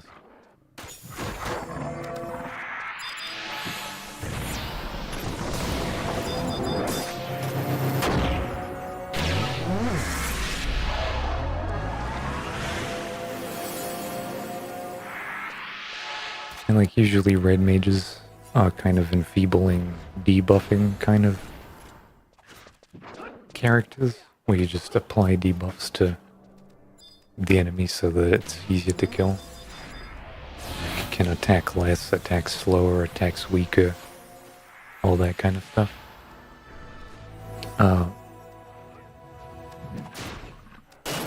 And then white mage is kind of just pure healer and utility, and when you get those two into one character, you can kind of do a lot of the stuff. Like you do a little bit of black mage with elemental spells, you do a bunch of enfeebling from the red mage bit, and then you do white mage for like big heals and big utility. And so you can kind of specialize into something there.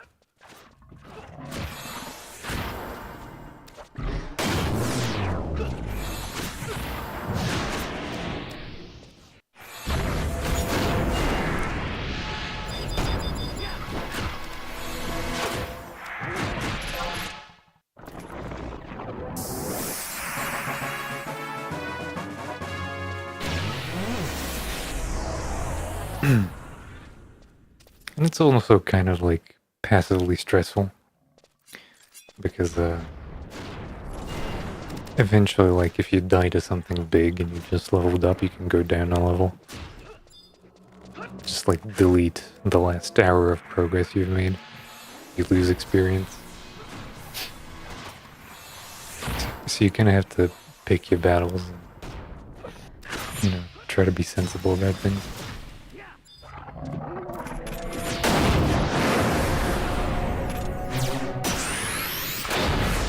Though it is very much a kind of game that I'm not trying to sell to people. Like, I am morbidly aware that this is very much like arty game territory.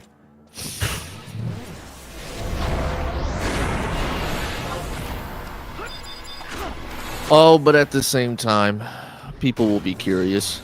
But that's Yeah, because that's almost heartwarming. Is That's it- almost even heartwarming to hear. Is that there is somewhere you can call home. It's a very morbid definition of it, but I don't know. I don't think that's Hey, at true. the end of the day, I see myself in very well nestled into a comfortable FPS or some kind of rollicous 3D action game.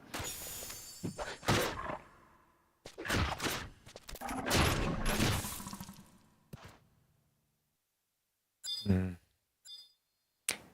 I have this like fucking Poirot quote that I like, which is like, at this point in my life, I know what I like and what I don't like, and what I don't like I don't abide. Which, I don't know where I heard it, but it was like, yeah, I know what I like. I know myself.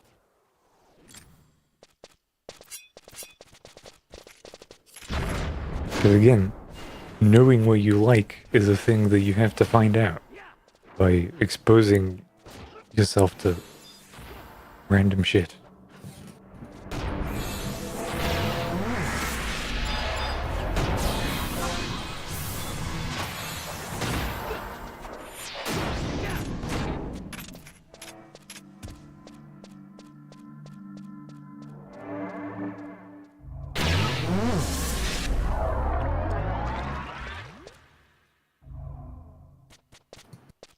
Hmm.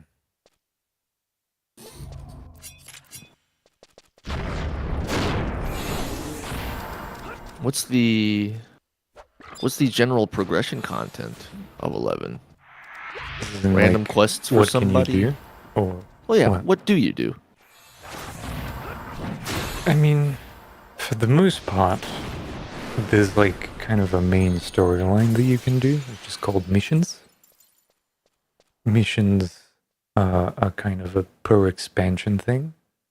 Initially, as in a base game, without any expansions, you have 10 ranks of missions that each rank can have more than one, like roughly 1 to 3 missions each. And they're kind of large-scale quests that make you go around the whole map and like get certain items or kill certain monsters or find certain encounters, that kind of stuff. You know, it has cutscenes and story and all of that. Those eventually, with time, give you access to like airships so that you can travel around faster and reach places you couldn't otherwise. The other big system is essentially a kind of faction reputation thing they do, which is like every city you're in has a bunch of random kind of unmarked quests that you can get when you talk to NPCs. And those ones give you like items, they give you money, they give you reputation. And their reputation unlocks more different quests with obviously better rewards. So those are kind of the first two things that you look into. Later on, there's some kind of like general PvE content. There's like big weekly quests that people tend to do a lot. So there's but they're like, here's like one quest that everyone seems to want to do. Let's get an alliance full of like 64 people and go and accomplish it, and that gives everyone in that alliance like 8,000 XP or something like that. There's There's no real dungeons as far as I'm aware. Like a big part of the game is just this, which is called an EXP party, which just 6 people gathered together in like a location with level appropriate mobs. Usually the idea is you kind of get everyone to scale to the lowest member of the party, which means that like if you're like a level 35 and the guy you scale to is 22, you essentially become a level 22 white mage or whatever you are. Which means that it might even unequip your items because you can't wear them anymore. Like progressively, as they level up, the party like floor raises a little bit and you get to start using more of those spells that you're missing.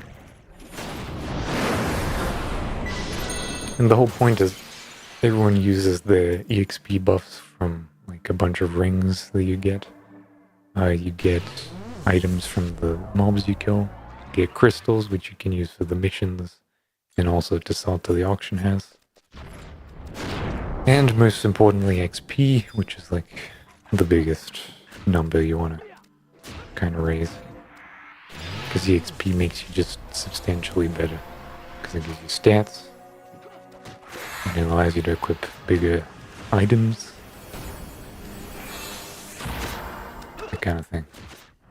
I'm like not absolutely sure what the end game of this game is. There's kind of instanced encounters, which you could say is like a dungeon. Like you put a big Instanced encounters, what, like in a Pokemon? You just walk around until something notices it's like you and you gather runs a at you? party, and there's like a crystal you put in a receptacle, and it opens up like a boss fight that has 2 to 3 mobs or whatever. Some of them are scaled to some level, so you can't like show up with a party of level 75s and just wipe it. And that has like a bunch of good item stuff in there.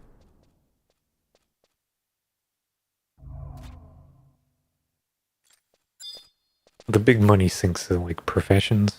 There's like a lot of crafting. And like leveling up a profession is a feat in and of itself because it requires crystals that you can get from these EXP parties and like a bunch of other materials that you have to either procure or get from the auction house. And it has a chance of failing, and it requires kind of a lot of forethought. Because it's like, okay, I need to get advanced image support, which is kind of like a weirdly worded idea of like they put the image of the item in your mind so that you can understand what you're making better. And it has like a high chance of succeeding. What that means exactly. It's like a buff that you get. But it's described as a mental image being imprinted on you. It's like That's mimesis, increasing a right? percentage. But it's like, But it increases a got percentage. yeah.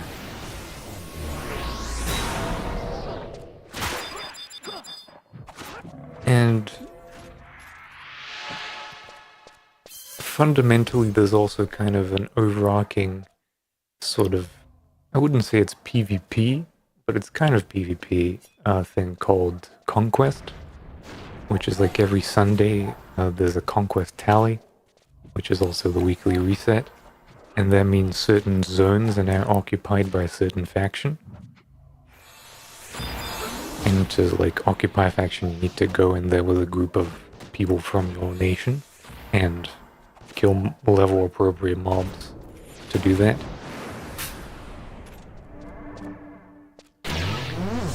Let me read up. I mean, it is a first playthrough, but it is a second class of a first playthrough, and it's also like several hundred hours in.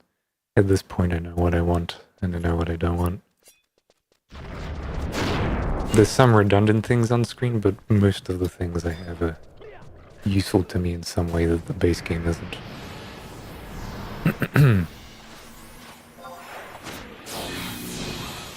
then it lets me do macros a little bit easier than using the in-game system. And then this is a Sheeta, it's version 4. I don't think I have a single window, I think. So this is a Sheeta.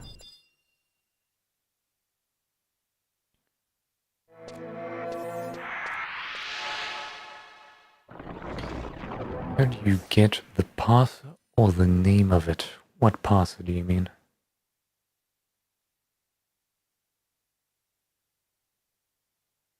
Like the DPS thing? A parcel. Parser. Damage done? Parser. It's called Deeps. It says it on the top of it. It's a plugin for Sheeta, so I don't know if there's an equivalent for it. I basically use it as a threat meter to see how much enmity someone's gonna do.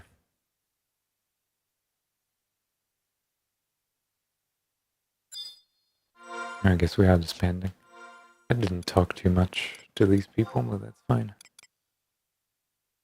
Goodbye, people. Do I have enough to the warp cudgel yet?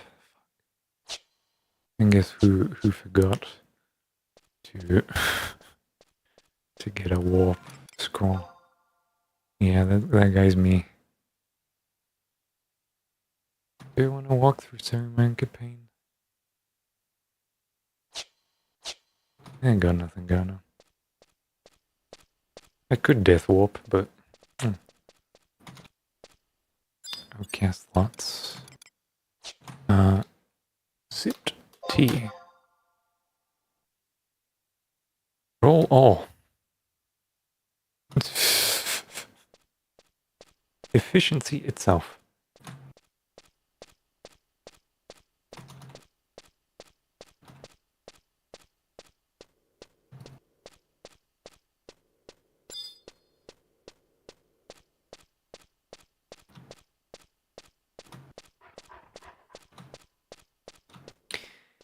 I kind of like them because the default ones... I guess I'm death warping, huh?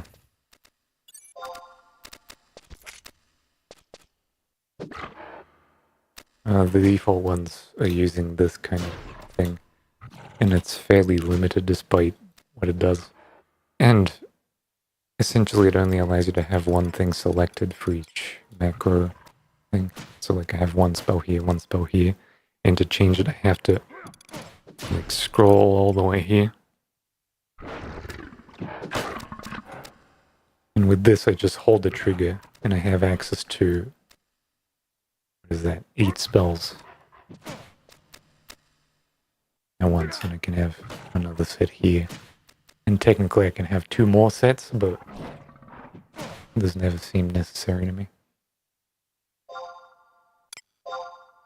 That's like your general setup of spells to use. And you can have like multiple palettes. Like I have one for this, and it can have its own independent set of keys. And it's just like you get to things quicker, which is what I needed. And it solves that issue fairly well. It's like I always like that, having a World of Warcraft natively. Just a bunch of bars. well, I would have appreciated bars, but 11 doesn't really have that because it wasn't that kind of game. It's more EverQuest than it is WoW, which kind of makes it a little bit different. You get menus. Just like a general menu in front of you at all times rather than a hotbar. Because like usually to cast you'd have to like select a target with like left and right, which is a little bit inconsistent. And then you like accept, you go to magic, and then you scroll your list if you're like manually casting. Like you have to find the one. And this. And then if you want to use an ability, you gotta go to, and I use this, or a weapon skill, and go to this menu, and then go back, and do this. And the first option is chat, so when you click it, it goes, oh no, and now I can't cast anything. So I have to go back you know, it's kind of a mess for what it is. I played with it for like the first maybe like 100 hours, and then I said, you know what, I've seen this. You know, I'm happy I experienced it. I got to like the first level camp with it. I'm fine. I'm absolutely fine with it.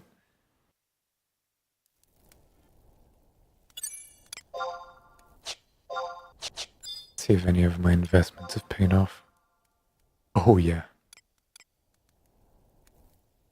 Someone bought zinc. Someone just bought my zinc. They can't get enough of it. Back to auction housing it. Yeah, it like You filthy merchant. it has such a kind of natural feel to it. Like you go out for an EXP party, right? You roll for all the skills and for not the skills, the items. You come back with like your bags full of like random crystals and random like mob drops. You dump it into the auction house, you get some money, you get some better skills, you go out to another XP party, you do it again.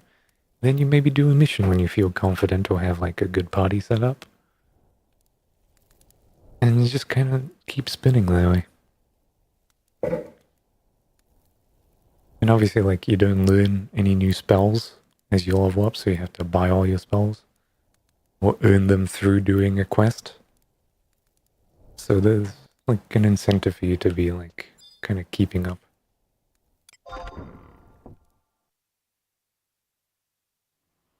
I should have done my stuff.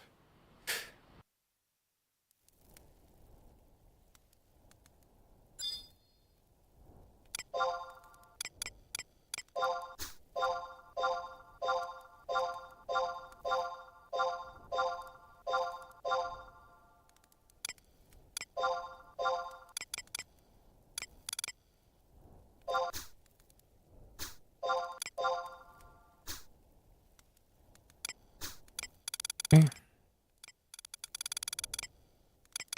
I do have some crystals for sale.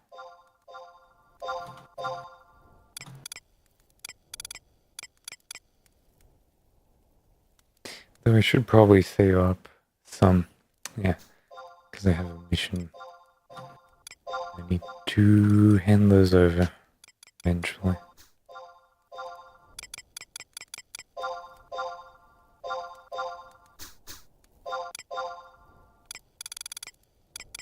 And kind of my main process is I just dump everything into a big bag, and once it goes over 12, which is like a full stack, I take it out and I put it on the auction house. And that gets me some amount of money. The only negative bit to that is essentially you're keeping a lot of stuff in storage that might never reach like a full stack. What's the cap on storage? Usually, If there is one. like you get like expanded storage every once in a while when you accomplish certain feats. But like your basic storage is like 30 slots or something, which is like 30 times 12. Because 12 is like usually the stack size. Some things scale up to 99, but for the most part it's 12. Everything mostly at 12. Huh? And see now, I got a stack of coral whiskers, and all 12 of those sell for somewhere around 6,000. And that's from essentially just looking after my own levels and keeping those items on me. And obviously when you have nothing going on, you might as well just go and like gather some stuff, go fishing. Anything that really gets you somewhere.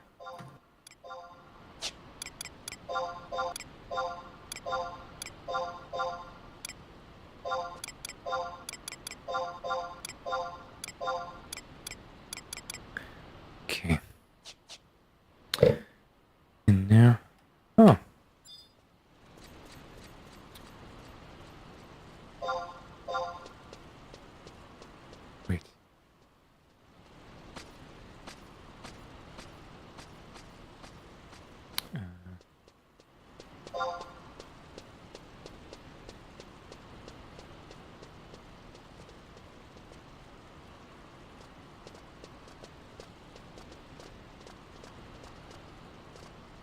Because I installed the IME specifically for this purpose.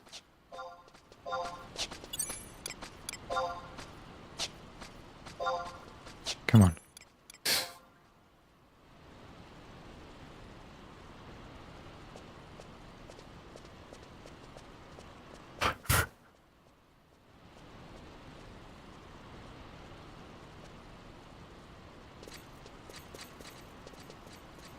Come on, why not?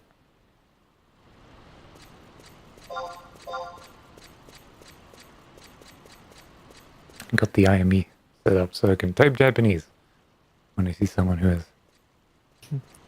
Oh.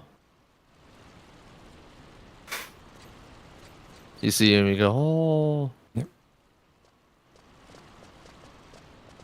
Konbanwa. That's good evening. And it was good morning. Oh wait, konnichiwa is just the regular hello. That's like good day. Oh, good day. Ah, good day to you. Good day. Oh, right. Hello would just be tomo.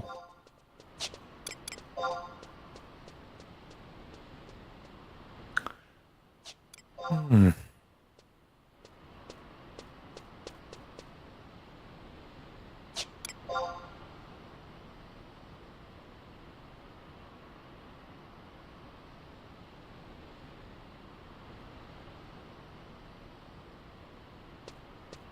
Oh yeah, I was leveling fishing today. I did put up some stuff.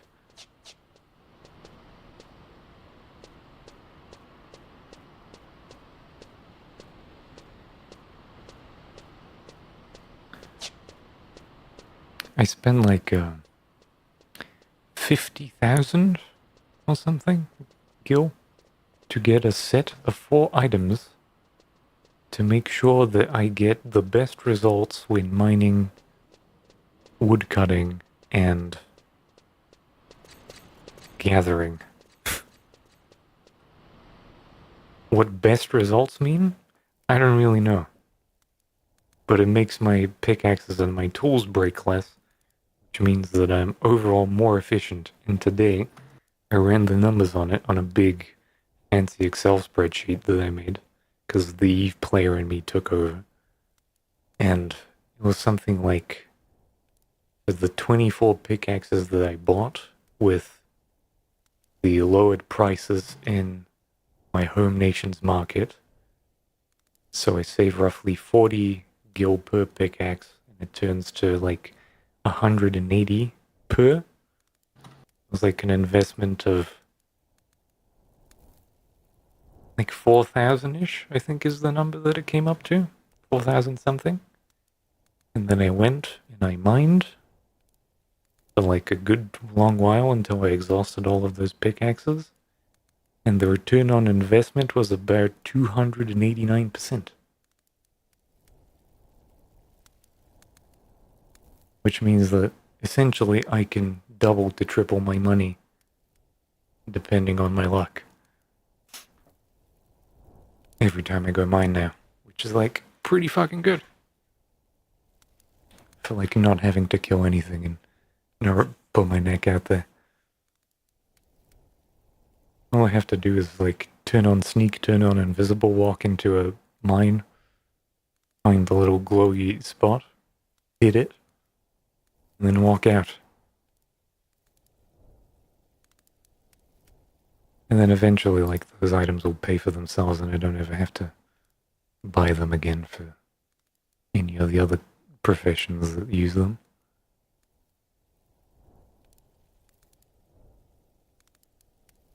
God, there's so many pings everywhere.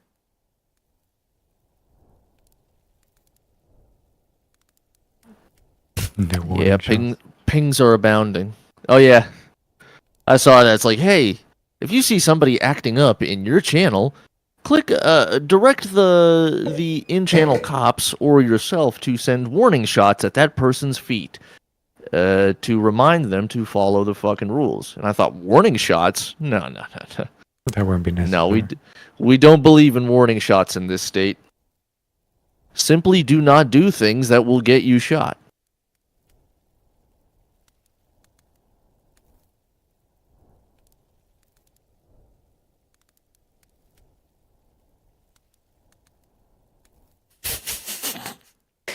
I'm just reading like a server notice that showed up. I'm pinging you degenerates. This is from an admin. Because it's been a long few days. Last night we applied some hotfixes to hopefully eliminate the remaining cleanup issues. Sorry for Nice. that sandy group that was there at 2 a.m. for breaking your run. The following things have now been fixed. If you have any issues with it, send me a jam ticket. Feel free to ping me.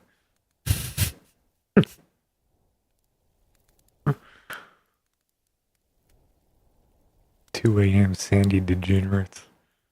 I'm in my content.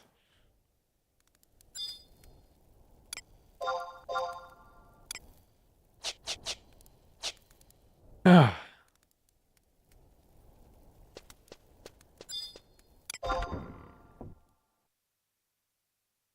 And now, obviously, that I have the airship pass, getting to places has become very much easier. Because now I just have to, like, well, it used to be you have to walk everywhere, which is the worst thing in the universe because it takes 2 hours to cross a zone. But ever since I was like level 30, now I have like chocobo riding, which lets me like get a mount to get to places without aggroing any mobs. Like actual godsend. The problem is that it scales with how many people are currently renting a chocobo, which means that in like the main kind of capital town of Juneau, it's like 3 to 4 to 5 times as expensive as getting it somewhere in the outskirts. Like obviously this is like in the center of the world, so it's kind of a more convenient place for people to be, because it's like 1/3 of the distance instead of like 2 to 3/3 of the distance to get from one place to another.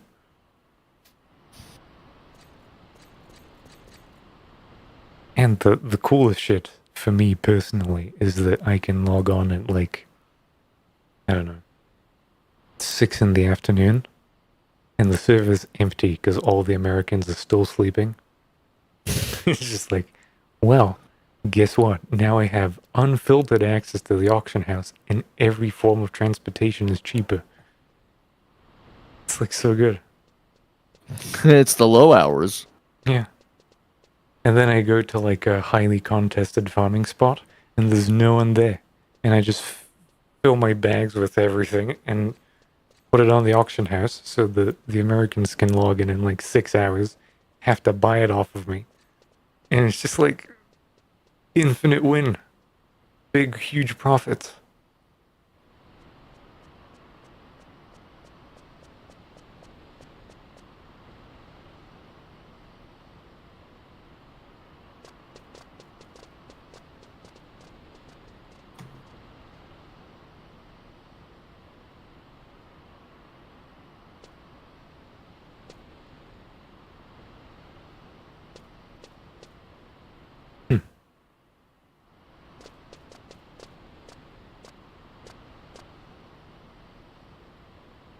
And I still haven't been everywhere, is the thing. Like, there's just some zones that I still can't get to because I get killed on my way there.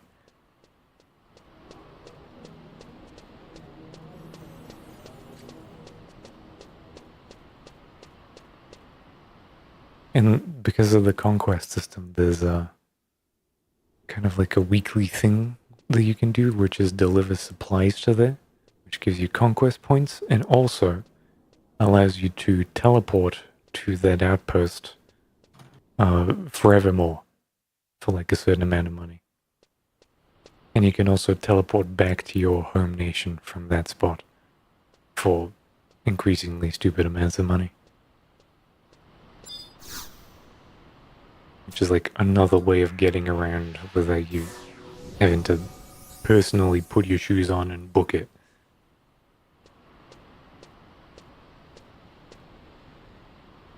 There's like boats that go from one side of the continent to another every like 15 minutes, you have to sit there and wait for it to arrive. Then it like departs in 3 minutes, and then it takes another 6 for you to like physically travel down that river. And you can like see people traveling on boats and airships. Feel like in certain parts. It's like really Like a caravan? You mean like caravan? Like a group of people just migrating with their boats and ships? Oh no, it's one big boat. Everyone gets on it, and then it goes down the river, or like flies over a mountain range. Right? Oh. And because it travels physically in like the world, it's not like it just teleports you from one point to another. It like physically moves you. Is it any faster than... It's probably faster than regular movement. Or Oh, like yeah. regular travel speed. Like I can get from, I don't know, like Bastock to Juneau, which is like my hometown, to the big kind of player hub. It would take me going to Gusterberg, then to Northern Gusterberg, then to Kronstadt Highlands, then to either Durfland with the Pasho Marshlands, and then Rollenberry Fields. And that is like, let's say, 10 to 15 minutes a zone, right?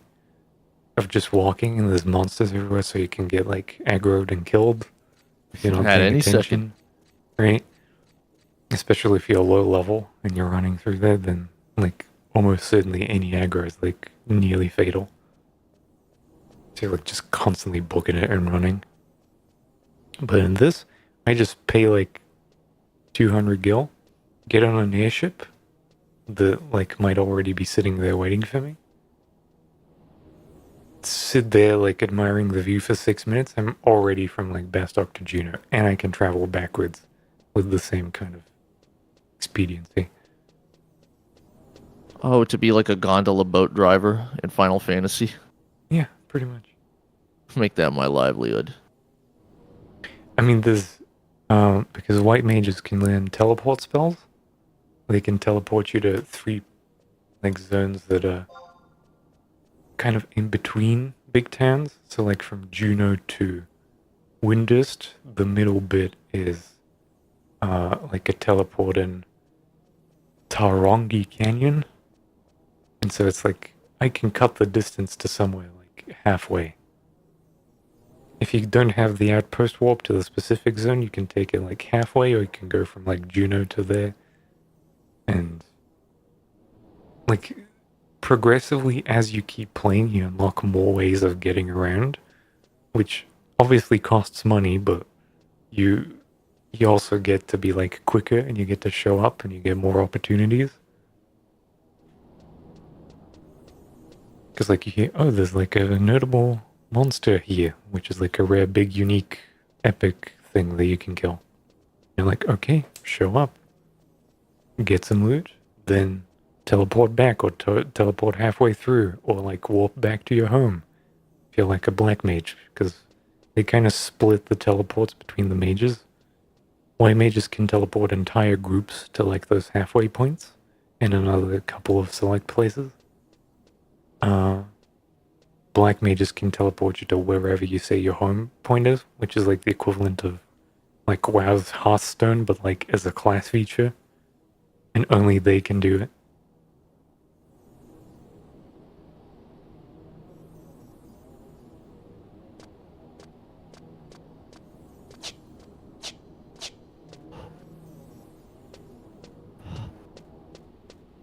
It's like really fucking involved. It feels like you're doing nothing all day, and it takes forever. But like eventually, like small efficiencies start building up. It releases. It's like a serotonin in you. vocational hobby. It's like you're doing model RC planes. You're gonna spend a fucking week putting it together, or like Gundam Bros. Gundam Plastic Bros are some kind of weird remnant last bastion of the evolved Lego child, who will pour millions and years into constructing some of the most angularly sophisticated robots from scratch. And then paint them over with like the finest coat you've ever seen. Like, it's kind of a little more impressive than Warhammer. And Warhammer is great, don't get me wrong. But, like, we've all had an art class where we got to mess around with pottery clay. It's not so unintuitive with Warhammer, I figure. It's much harder to do art. Like, it is physical, like, motorics, right? Just, like, fine hand movements and all that.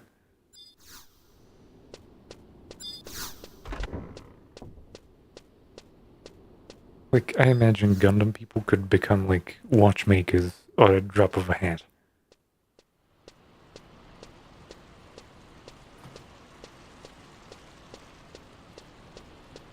I almost got into some kind of plastic hobby. I had a buddy who was friends with my dad. His dad was in the Air Force. And he, you know, naturally, dad is in the Air Force. You develop plane autism as a child. Mm-hmm. Got really into models. First die casts and then assemblage dioramas. Man, die-cast models are like such a cool fucking thing. I had like one because ironically, my dad was afflicted with plane autism. Ah. I kind of dodged the bullet on that. And it's so powerful. You end up doing that kind of cliche bullshit where you actually watch. You're actually constrained by a lot of plane-based video games. Oh, he played like submarine games. Silent Hunter was the shit. Just like spend hours looking Red for October. one like Nazi submarine on like a map, and he's drawing like diagrams and lines on it. It's like he's here. I know it.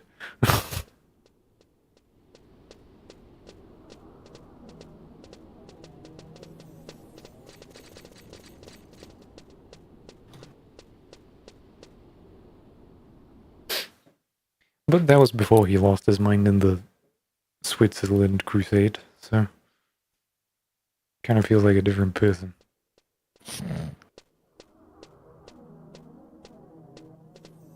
I tried a little bit with plane autism and making the dioramas. Only ever truly and genuinely from the pride and tears, and I teared up a little bit when I made it because I had such problems with the glue.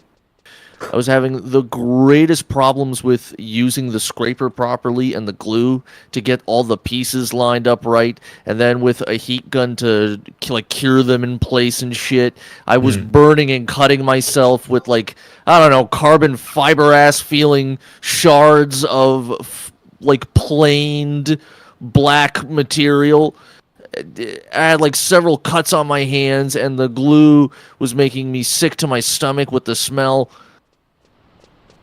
And finally, after just like a night and a half of going from like bitching and complaining for 6 hours to then, I am a carver, I am an artisan, I shape the earth beneath my nail, I create beauty in form. It really was that. Just like I needed to bitch and get cut up a bunch, and then, oh, okay, this is how you use the applicators. He's like a final product, and it's physical. I can touch the final product. And it was a beautiful B-2 Spirit Bomber. This is like such a stupid thing.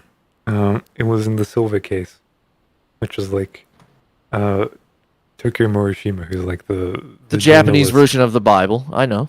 Right. He essentially goes to a bar, like super depressed, and is like, "What the fuck do I do with my life now? Like this whole fucking journalism shit sucks."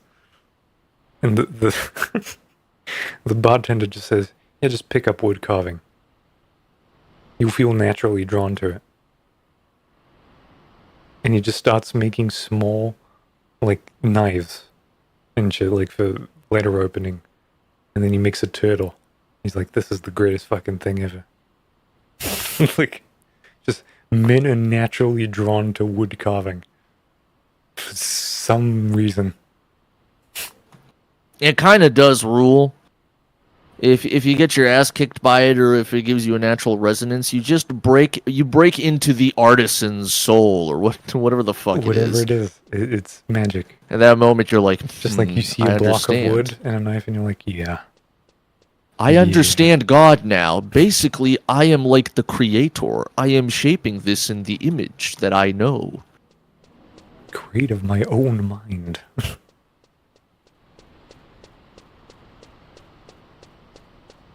And it's something that's like, if anybody ever just even asks you in any one given moment, like you're hanging out with pals and you happen to like bring a figurine that's, I don't know, palm sized or what have you, and they're like, oh, what do you do, man? You pull out this. Example given. Check it out. What do you think?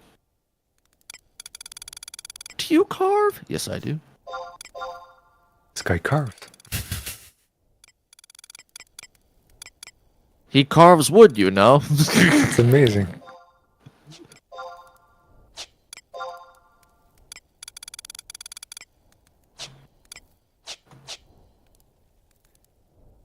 I don't know. I felt that same thing. Like, was it yesterday or the day before when I did that little diorama thing? It was like, the 3D. just sit there and like whittle at a thing until you kind of like it. It's like very low effort, and like it kind of annoys me how much of a reaction it got when I posted it in my cybercult. They're like, wow, it's like cool and shit. I'm like, yeah, but no, I don't want to do this.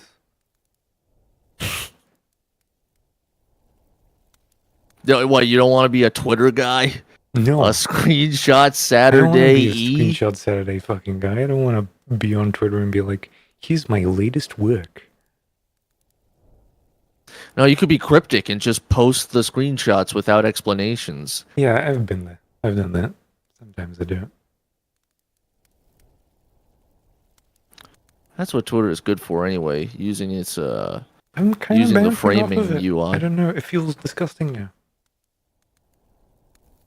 I don't want to post on Twitter. It's kind of funny. It's kind of just funny to be here anyhow. Yeah, it feels like this boat sank and we just haven't noticed. Maybe we're really good at making submarines out of sunken ships. That's like a quote. I know that's a Walt Whitman quote or something. That feels like it, yeah. Hell yeah. I'm basically tapping into my, sovereign world soul literary-ness. No big deal. That was like one of my favorite things that I remember reading about Schopenhauer. AKA, yes, I said Schopenhauer. The correct way to say it. No, he doesn't have a scope. He doesn't use scopes. He's a Schopenhauer. He had an incredible stream of thoughts in an essay collection, like really early, kind of early post-college.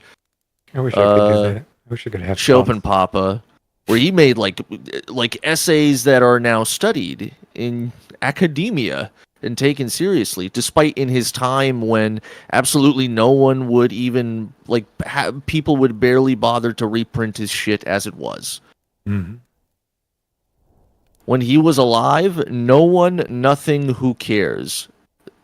Give it 80 to 100 years later, this is a fundamental father of German epistemology. He is up there with the likes of... a phobia of mine. Oh, it's gonna happen.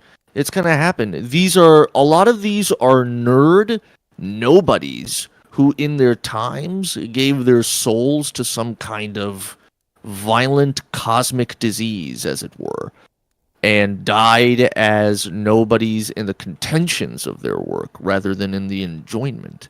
And then give it 80 years, and there are now Wikipedia pages that describe them as the modern or the pre-modern fathers of German idealist philosophy. up there with the likes of Kant and Hegel and Leibniz and Nietzsche and Heidegger. Mm-hmm. A veritable juggernaut, a titan among titans. And that's what's going to happen to you. Lole. Lule.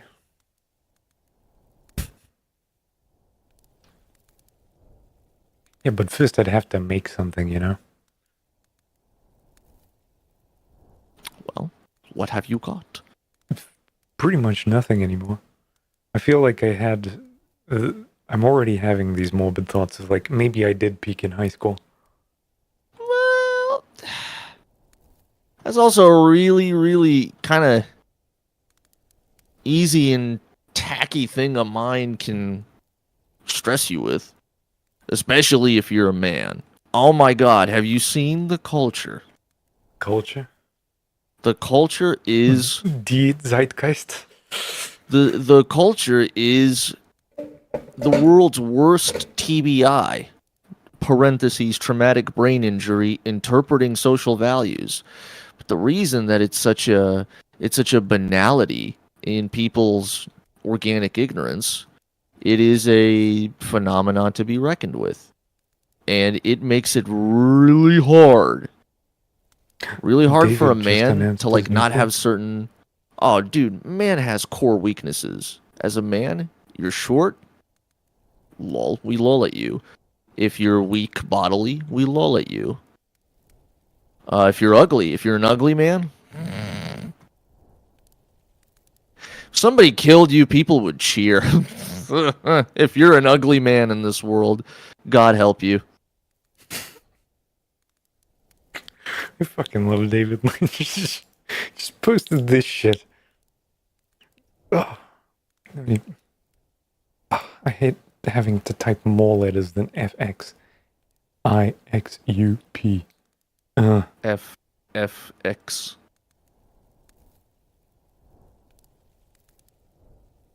Enjoy that. But like my main thought, right, obviously a morbid one, as always tends to be the case, is that much like Japan in the 80s, I was very much ahead of my time with a lot of shit I was doing with like the game development, the 3D modeling, and like front loading all that shit. Like for a 14-year-old, that shit's impressive. For a 25-year-old, that shit's kind of like expected. Yeah. So, you know, I had like a couple of goodies where I was like a smart cunt that had a lot of skills that were very impressive looking. And then kind of that, you know, then you go to university and then those skills become more and more expected. And then you go into like looking for a job and those skills are actually supposed to be there now, right? But they're no longer, look at what this cunt did 10 years ago. No, these are just skills.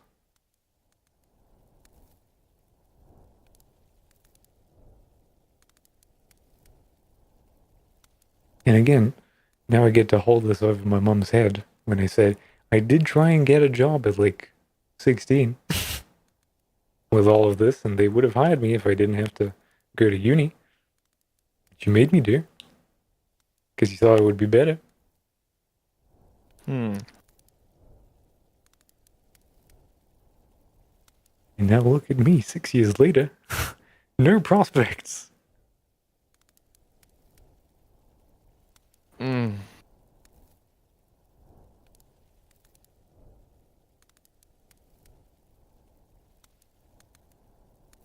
It's very true. In a way, if you build up a CV of experience, if your CV has, I've worked here and I've worked there a bunch, you will get by. You will ultimately get by.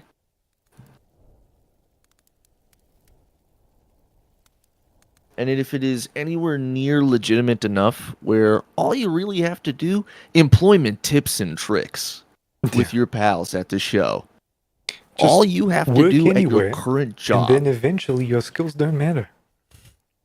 Work anywhere and remember like one person's name in the place you work and maybe talk to that person once a week, so that if at any point you are fired, if you leave, or even if they leave, you put a reference when you apply. You apply, you show them the CV with experience, but you also have a reference.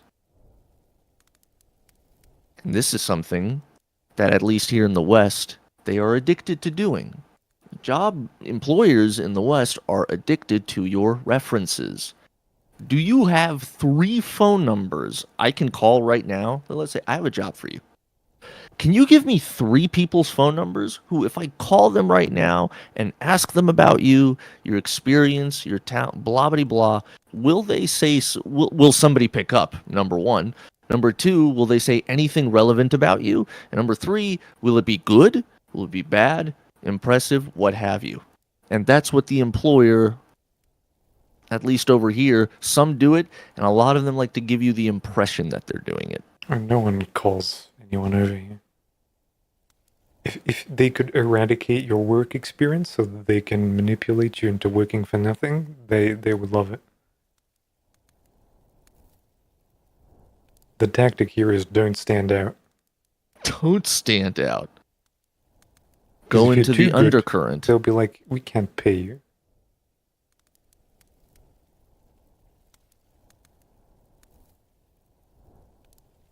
But they won't just try to pay you the whatever the maximum is anyways? No, they want you to take the minimum. The maximum is The for my absolute friends. minimum. Oh, yeah. I understand take the minimum, but, anything happen after a couple of years? Promotions? No mobility. More responsibility, yes. Money, no. Oh, shit. Casteism. Dang. It's great. I love the idea of working here. Are you not in the Brahman class? Do not tell me, my friend. Do Which is not funny, tell me. because I did You are earn in Shudra. my little fucking vocational certificate. And there's like one of them, which I should get, but I still haven't, which is stamped with a bunch of European Union bullshit that makes it Nice. valid and a document. And there's the JPEG they sent you from their institution, which is about as worth as the grime under my shoe. Which It's a JPEG that they print on white stock. it really is. And obviously, the European one you get if you get like a C or over. The prestigious JPEG certificate you get only if you get like B plus A territory kind of bullshit, you know.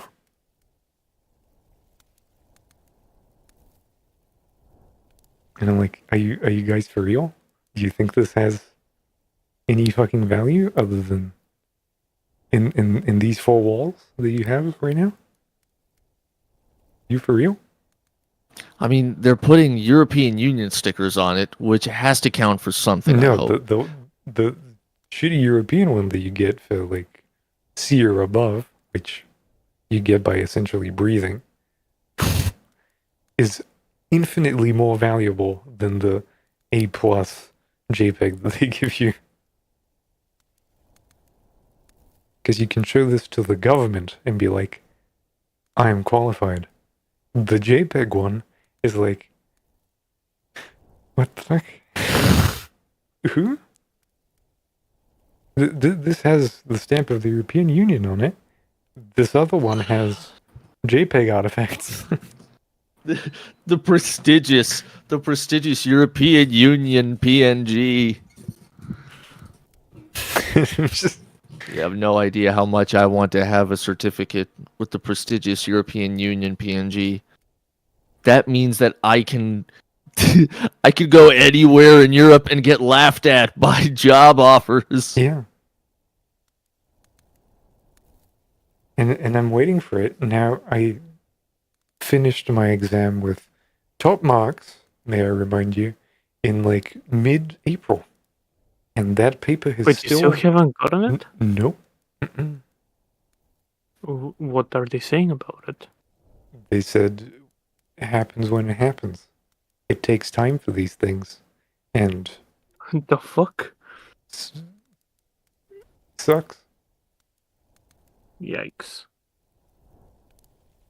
Which, again, this whole thing felt like a scam as I was doing it.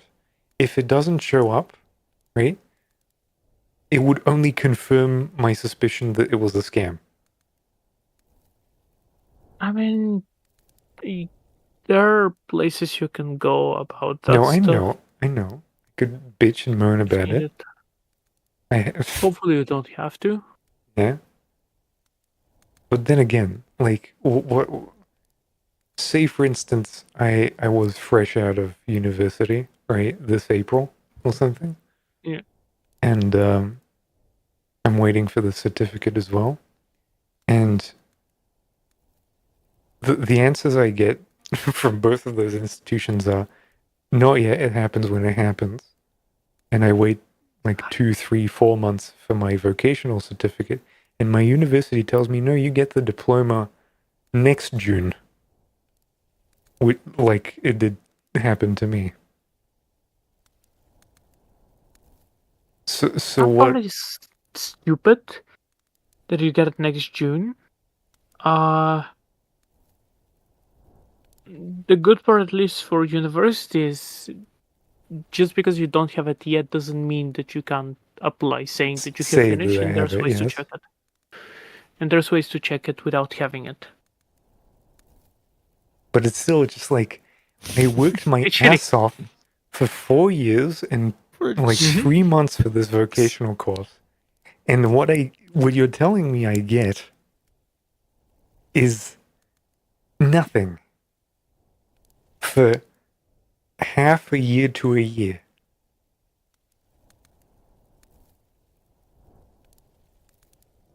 And meanwhile, I'm like busting my ass for deadlines and documents that I should give you, and like doing the actual exams and being on time and point and, you know, all of that. And you tell me shit happens?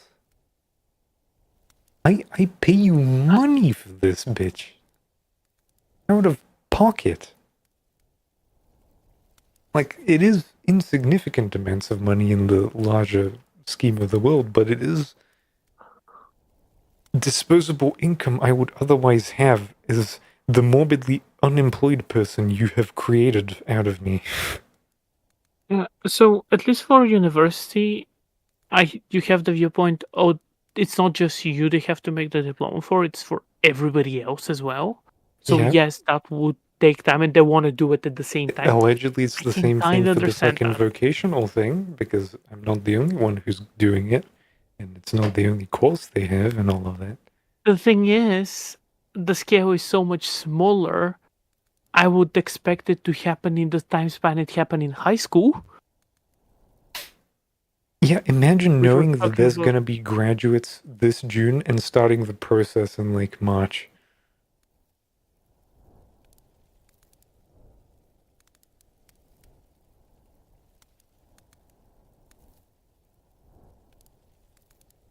Like, yeah, you can't print the grade on it, but you could have everything else on it. But what if they failed already? Can't What have if my they chicken, decide not to but you can finish? have my fries. Paper is expensive, don't you know? Yeah, 16 cents a page. And the local printers. Okay, realistically, it's not just 16 cents a page. There's also the fact that they have to now store it because it's technically personal data on it. And if you don't I decide to literally graduate could and so not on, they care have to dispose less. it. Nice. It This can be a caveat logistical only nightmare. serves to protect people who do not deserve protection. At FSU, we were allotted 305 color pages and 600 black and white print pages at the library printers Oh no, for over here free. you don't get shit. You every have to month. pay for a yearly student Okay. card for the European Union to get any of those benefits. I made it. I had one made for me the first month I was a fucking university student, and then I never renewed it. It had zero value to me. There was not a It single. was so fun, right, to be in the club. I mean, it's funny because it's like one of those fancy European like student cards that actually look like an actual document. But the moment they asked me to physically, with like a marker pen, sign it, right, like this oil marker on that little card, it's like credit card material, and like this will wipe off. I'm like, no one gives a shit about the system. Absolutely fucking nobody. Never doing this again. That's reminds the first time I got a debit card. For some reason, they made me sign it. Every other time I've gotten a debit card, I have not had to do that.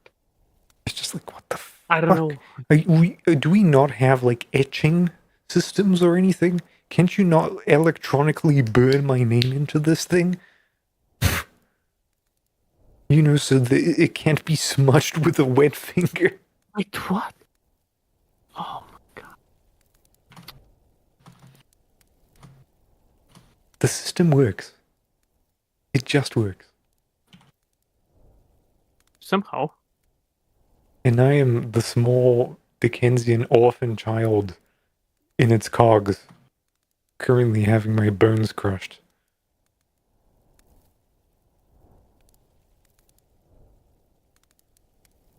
Please, sir, may I have a paper to print? May I have literally anything? Nope. No. You may have bird cack and coal dungeons. Every year for uni, I have to get an email of a fucking paper that I then need to print out, go to uni, get it stamped, and thankfully, before I had to mail it back to the country, now I can send it by email, thankfully. Wow. But I still need to fucking scan it so that our government can know, yeah, he's fucking insured. And they can still fuck it up. And like, we can be in the situation which we were like a week ago, or it's like, oh yeah, this guy's not insured, do something about it. Also, I do love the idea, right, of being self-insured. Because it is essentially, let's say, you know, the idea is obviously that you're like self-employed or something and you're insuring yourself. But like if you have no income and you're unemployed and you're not registered so that the government pays your health insurance, that money increases with the lowest salary, like the minimum salary. Yep. Which means that the more better it is for people, the more it sucks for you to keep yourself healthy.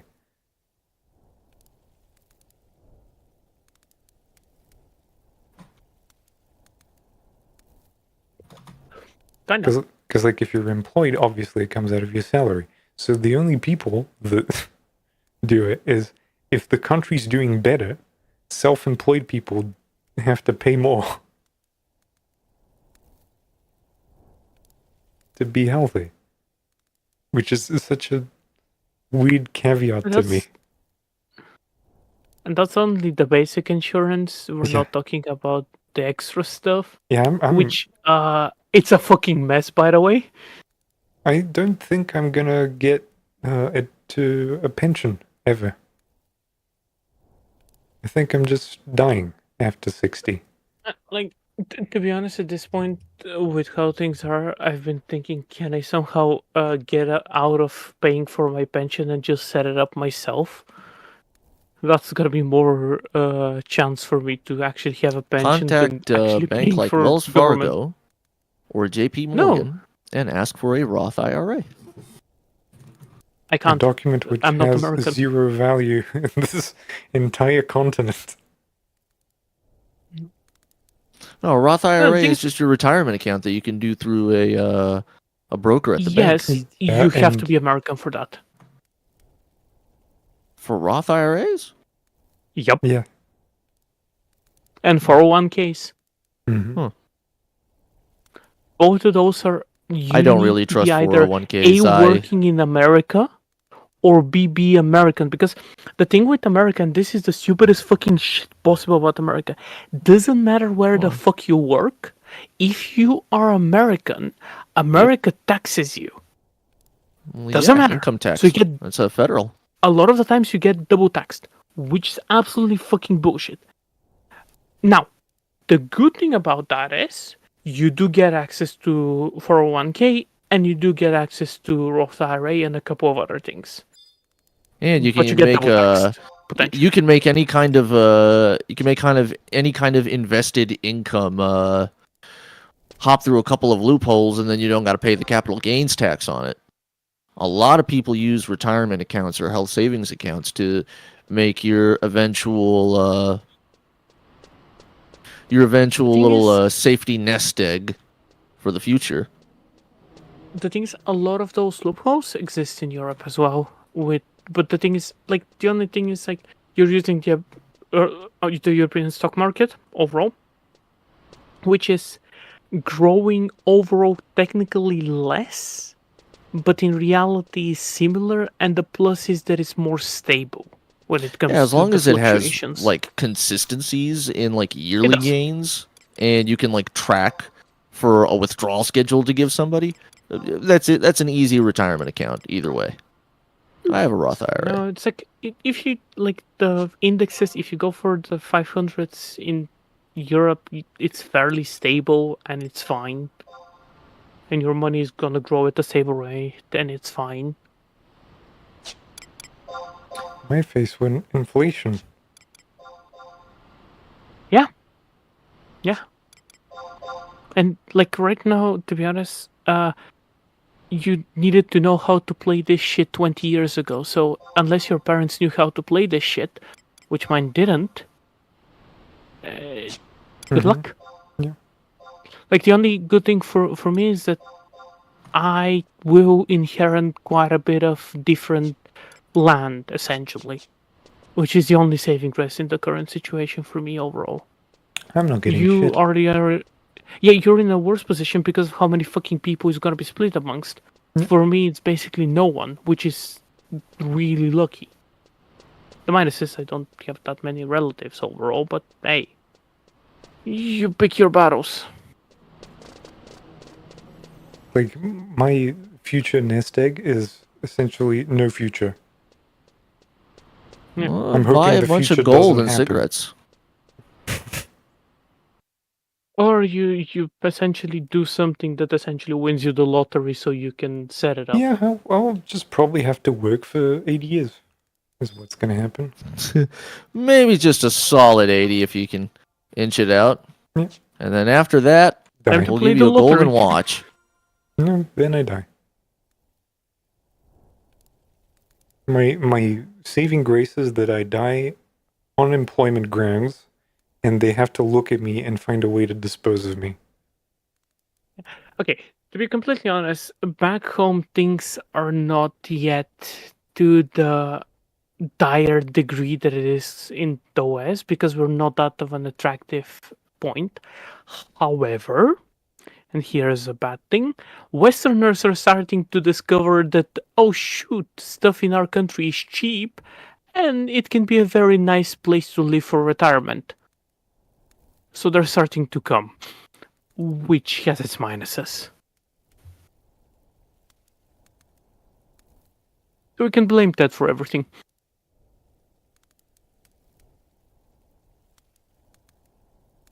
I can't imagine ever wanting to live here. I can. It has its positives. Yeah, if you're ignorant. Okay. It's positively delightful. Like, yeah, you're Alright. never gonna have to pay for media again, but other than that, I mean, if you want to essentially live somewhere in the mountain and just seclude yourself, fantastic place for that. yeah, you'll get no banks, no running water, no none of those things. So our land is rich on water. Damn, you can do you need literally a- dig almost anywhere. Do you need a USA get drop? water. I could arrange something. You don't really need a bank if you're growing all the fucking food yourself, so you can just sustain Yeah, yourself off land. reject Already modernity. become hydroponic. Get a return to hydroponic garden. greenhouse. Get a solar. We're- Get solar panel cells and like a bunch of Yeah. batteries. Get a hydroponic joking, garden. And he says, yeah. Like, this isn't the definition of return to medieval feudal government. Well, no, I like a lot of Even those things, and homesteading. I probably would do a lot of those things. That's why I keep around a Yeah, have little you bit seen of the skill dirt in on the this knocking fucking about. mountain ice? Guess how many fucking plants grow on volcanic ash? Oh, that's why you do hydroponics. The thing is, You'd set up that's your one of the garage or few, whatever with, like, a volcanic ash bathtub. mountains. We have multiple that are not volcanic Yeah, ash. so let me just relocate with no money to another fucking place that has better earth so that I can grow my tomatoes. You can walk, right? This is definitely not a commitment. No, not at all. It's so simple, just walk somewhere where you can establish a settlement. Return to pre-feudal. Just become a tribe in and of yourself. Convince others. I mean, with how things are moving, to be honest, that's where we're going. I might as well just wait for the nukes to drop so it happens naturally to everyone. An Might be very equalized soon. world where we all return to the Stone Age. Well, I mean, at the end of the day, put this into perspective. In a Stone Age, could you survive? And I will raise my hand up because I naturally emulate this every year. Oh, I Probably am gonna- absolutely convinced that we are all weak men. Speak for yourself. This I'm know, going this is up the into good- Maine this year. Plans? This is the good times, and the good times made us. Yeah. Like, do you guys know how to do any type of gardening at all? Yes, I could Oh. garden at least a staple potato. I could make a couple of potatoes. I could get a couple of greens. I could get a couple of core veggies. Grains Okay. for any kind of wheat are probably the hardest part, but I supplement that with like basic lentils. Like basic black beans would be probably way easier and way more, dare I say, efficient. If any of that catches into the ground, because it might just not grow, because soil be like that. Yeah, that's why you have to know a little bit about soil and about nutrients and Yeah, and guess what? This grasshopper just ate half of your crop. yeah, it's a part of gardening. Great, but that's food you don't have anymore. Yeah, You but are now you'll deal with it. also dealing with radiation. Even You'll on our still deal with volcanic rock, you can actually grow stuff. I like- come from Neolithic man who had nothing and didn't even know you could plant stuff into the ground to make food, let alone anything. Yeah, it seems Their many example people is still in the alive neighborhood for us. grow Stuff.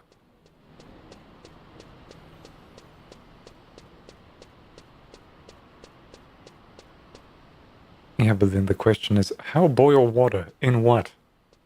Where water? There's no poison. All yeah. must be learned. Yeah, but with added radiation poisoning.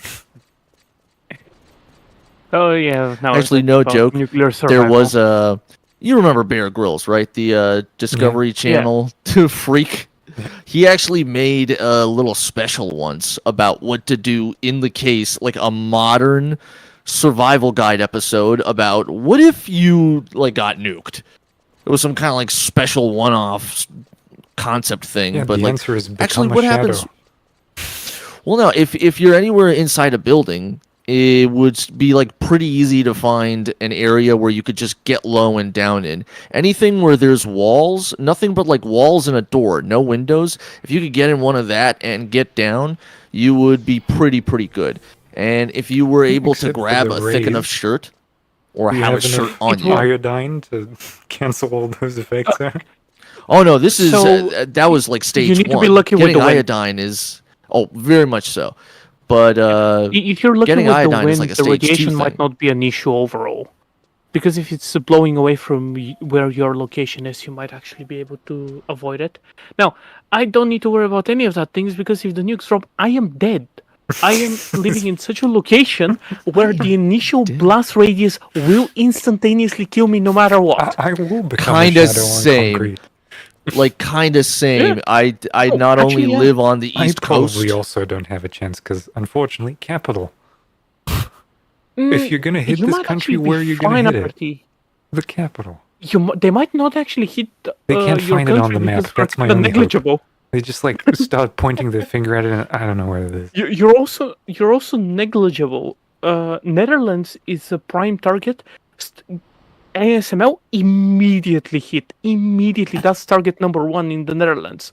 Also, we have multiple military Gotta hit bases those that will get hit microtransistor immediately. manufacturers.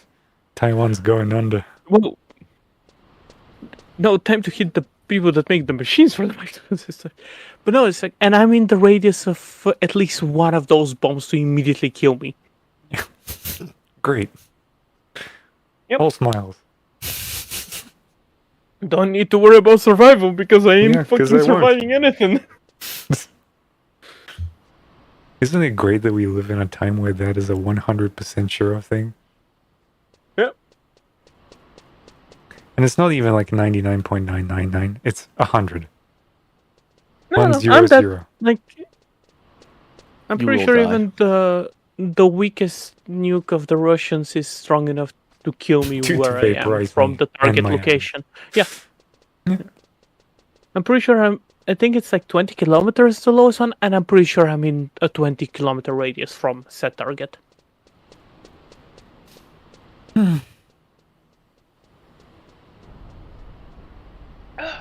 So it's gonna be fun. And like you say, major cities, like they're not the prime targets. The prime targets are locations of interest.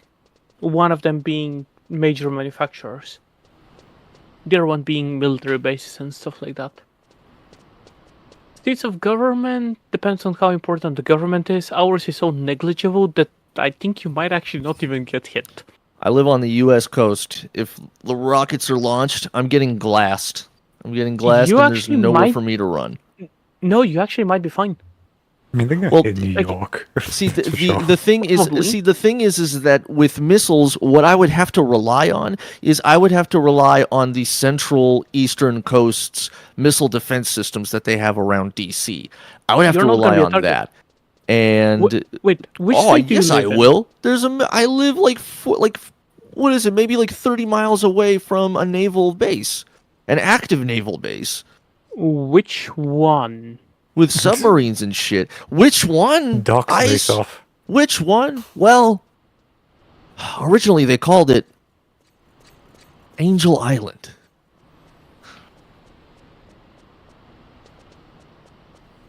Because like the thing is with the US, I know it it has so as many Ballistic Radiations Testing Ground 225.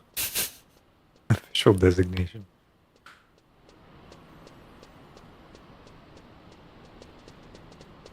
God, I don't feel like having this video game open anymore.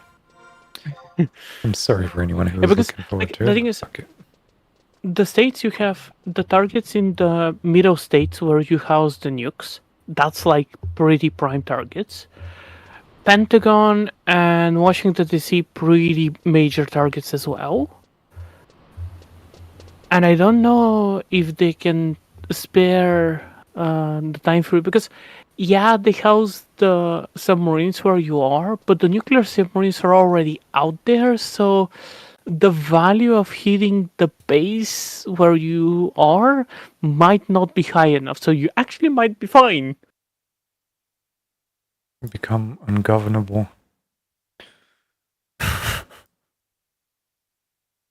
Survival by obscurity is great.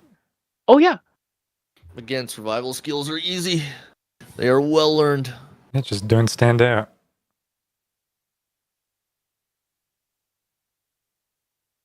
I meant like regular survival, like naked ape in the woods.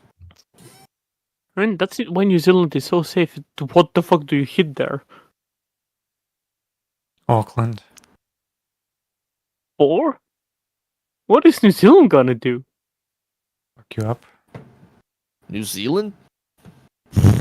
I'm pretty sure, like, in event of total nuclear Use war, Milwaukee everyone gets one. spirits.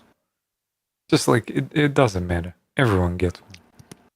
Eventually, Because someone's the gonna nature have, of like, violence demands a it. kind of science fiction streak.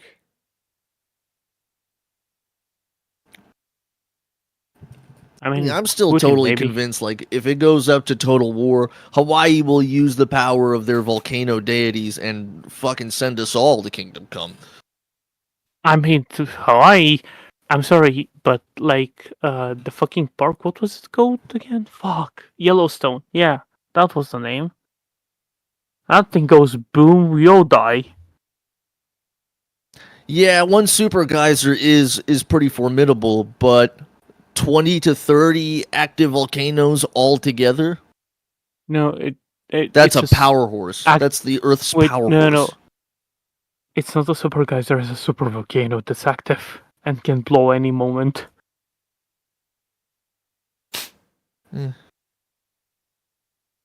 My war priests will defend me.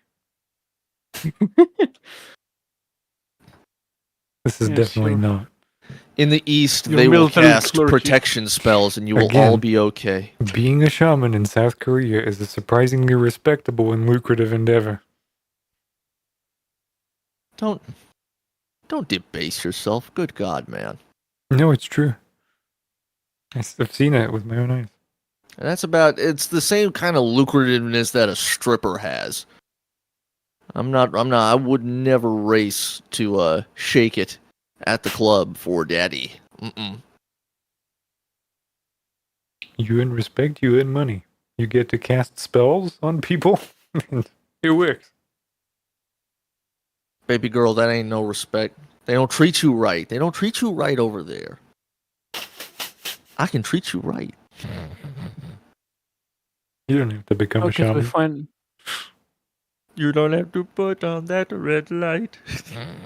Yeah, Mediterranean not safe. So Roxanne. only option Pacific Ocean somewhere.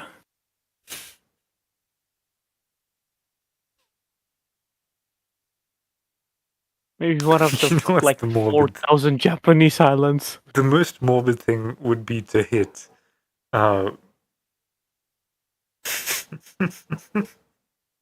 hit Japan in the same spots. Nice. Oh, Just like and what? Firebomb Tokyo again? yeah, I guess. Because Why not? because before the nukes, 'Cause Tokyo was it would actually be a psyop. flattened It with. would work. It would be like, what the fuck? Like, seriously? What the fuck? I recently was like, stumbled across exactly what the Americans did to Tokyo before they dropped the two nukes, and holy shit, that's somehow worse. I hated it. Cuba's just gonna become communist again. Isn't it currently still communist? What do you mean become again? More. Apparently there's an island off of Cuba's coast that was given to East Germany, and it wasn't in the unification treaty, so technically East Germany still exists. There is hope. And The it's West has not fallen.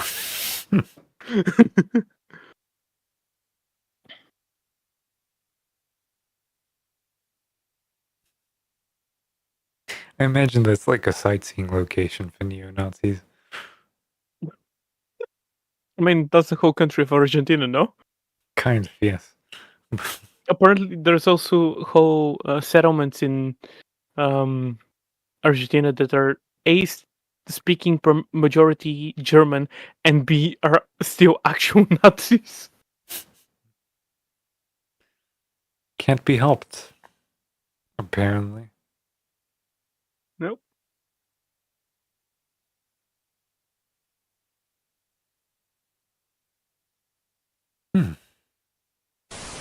Guys,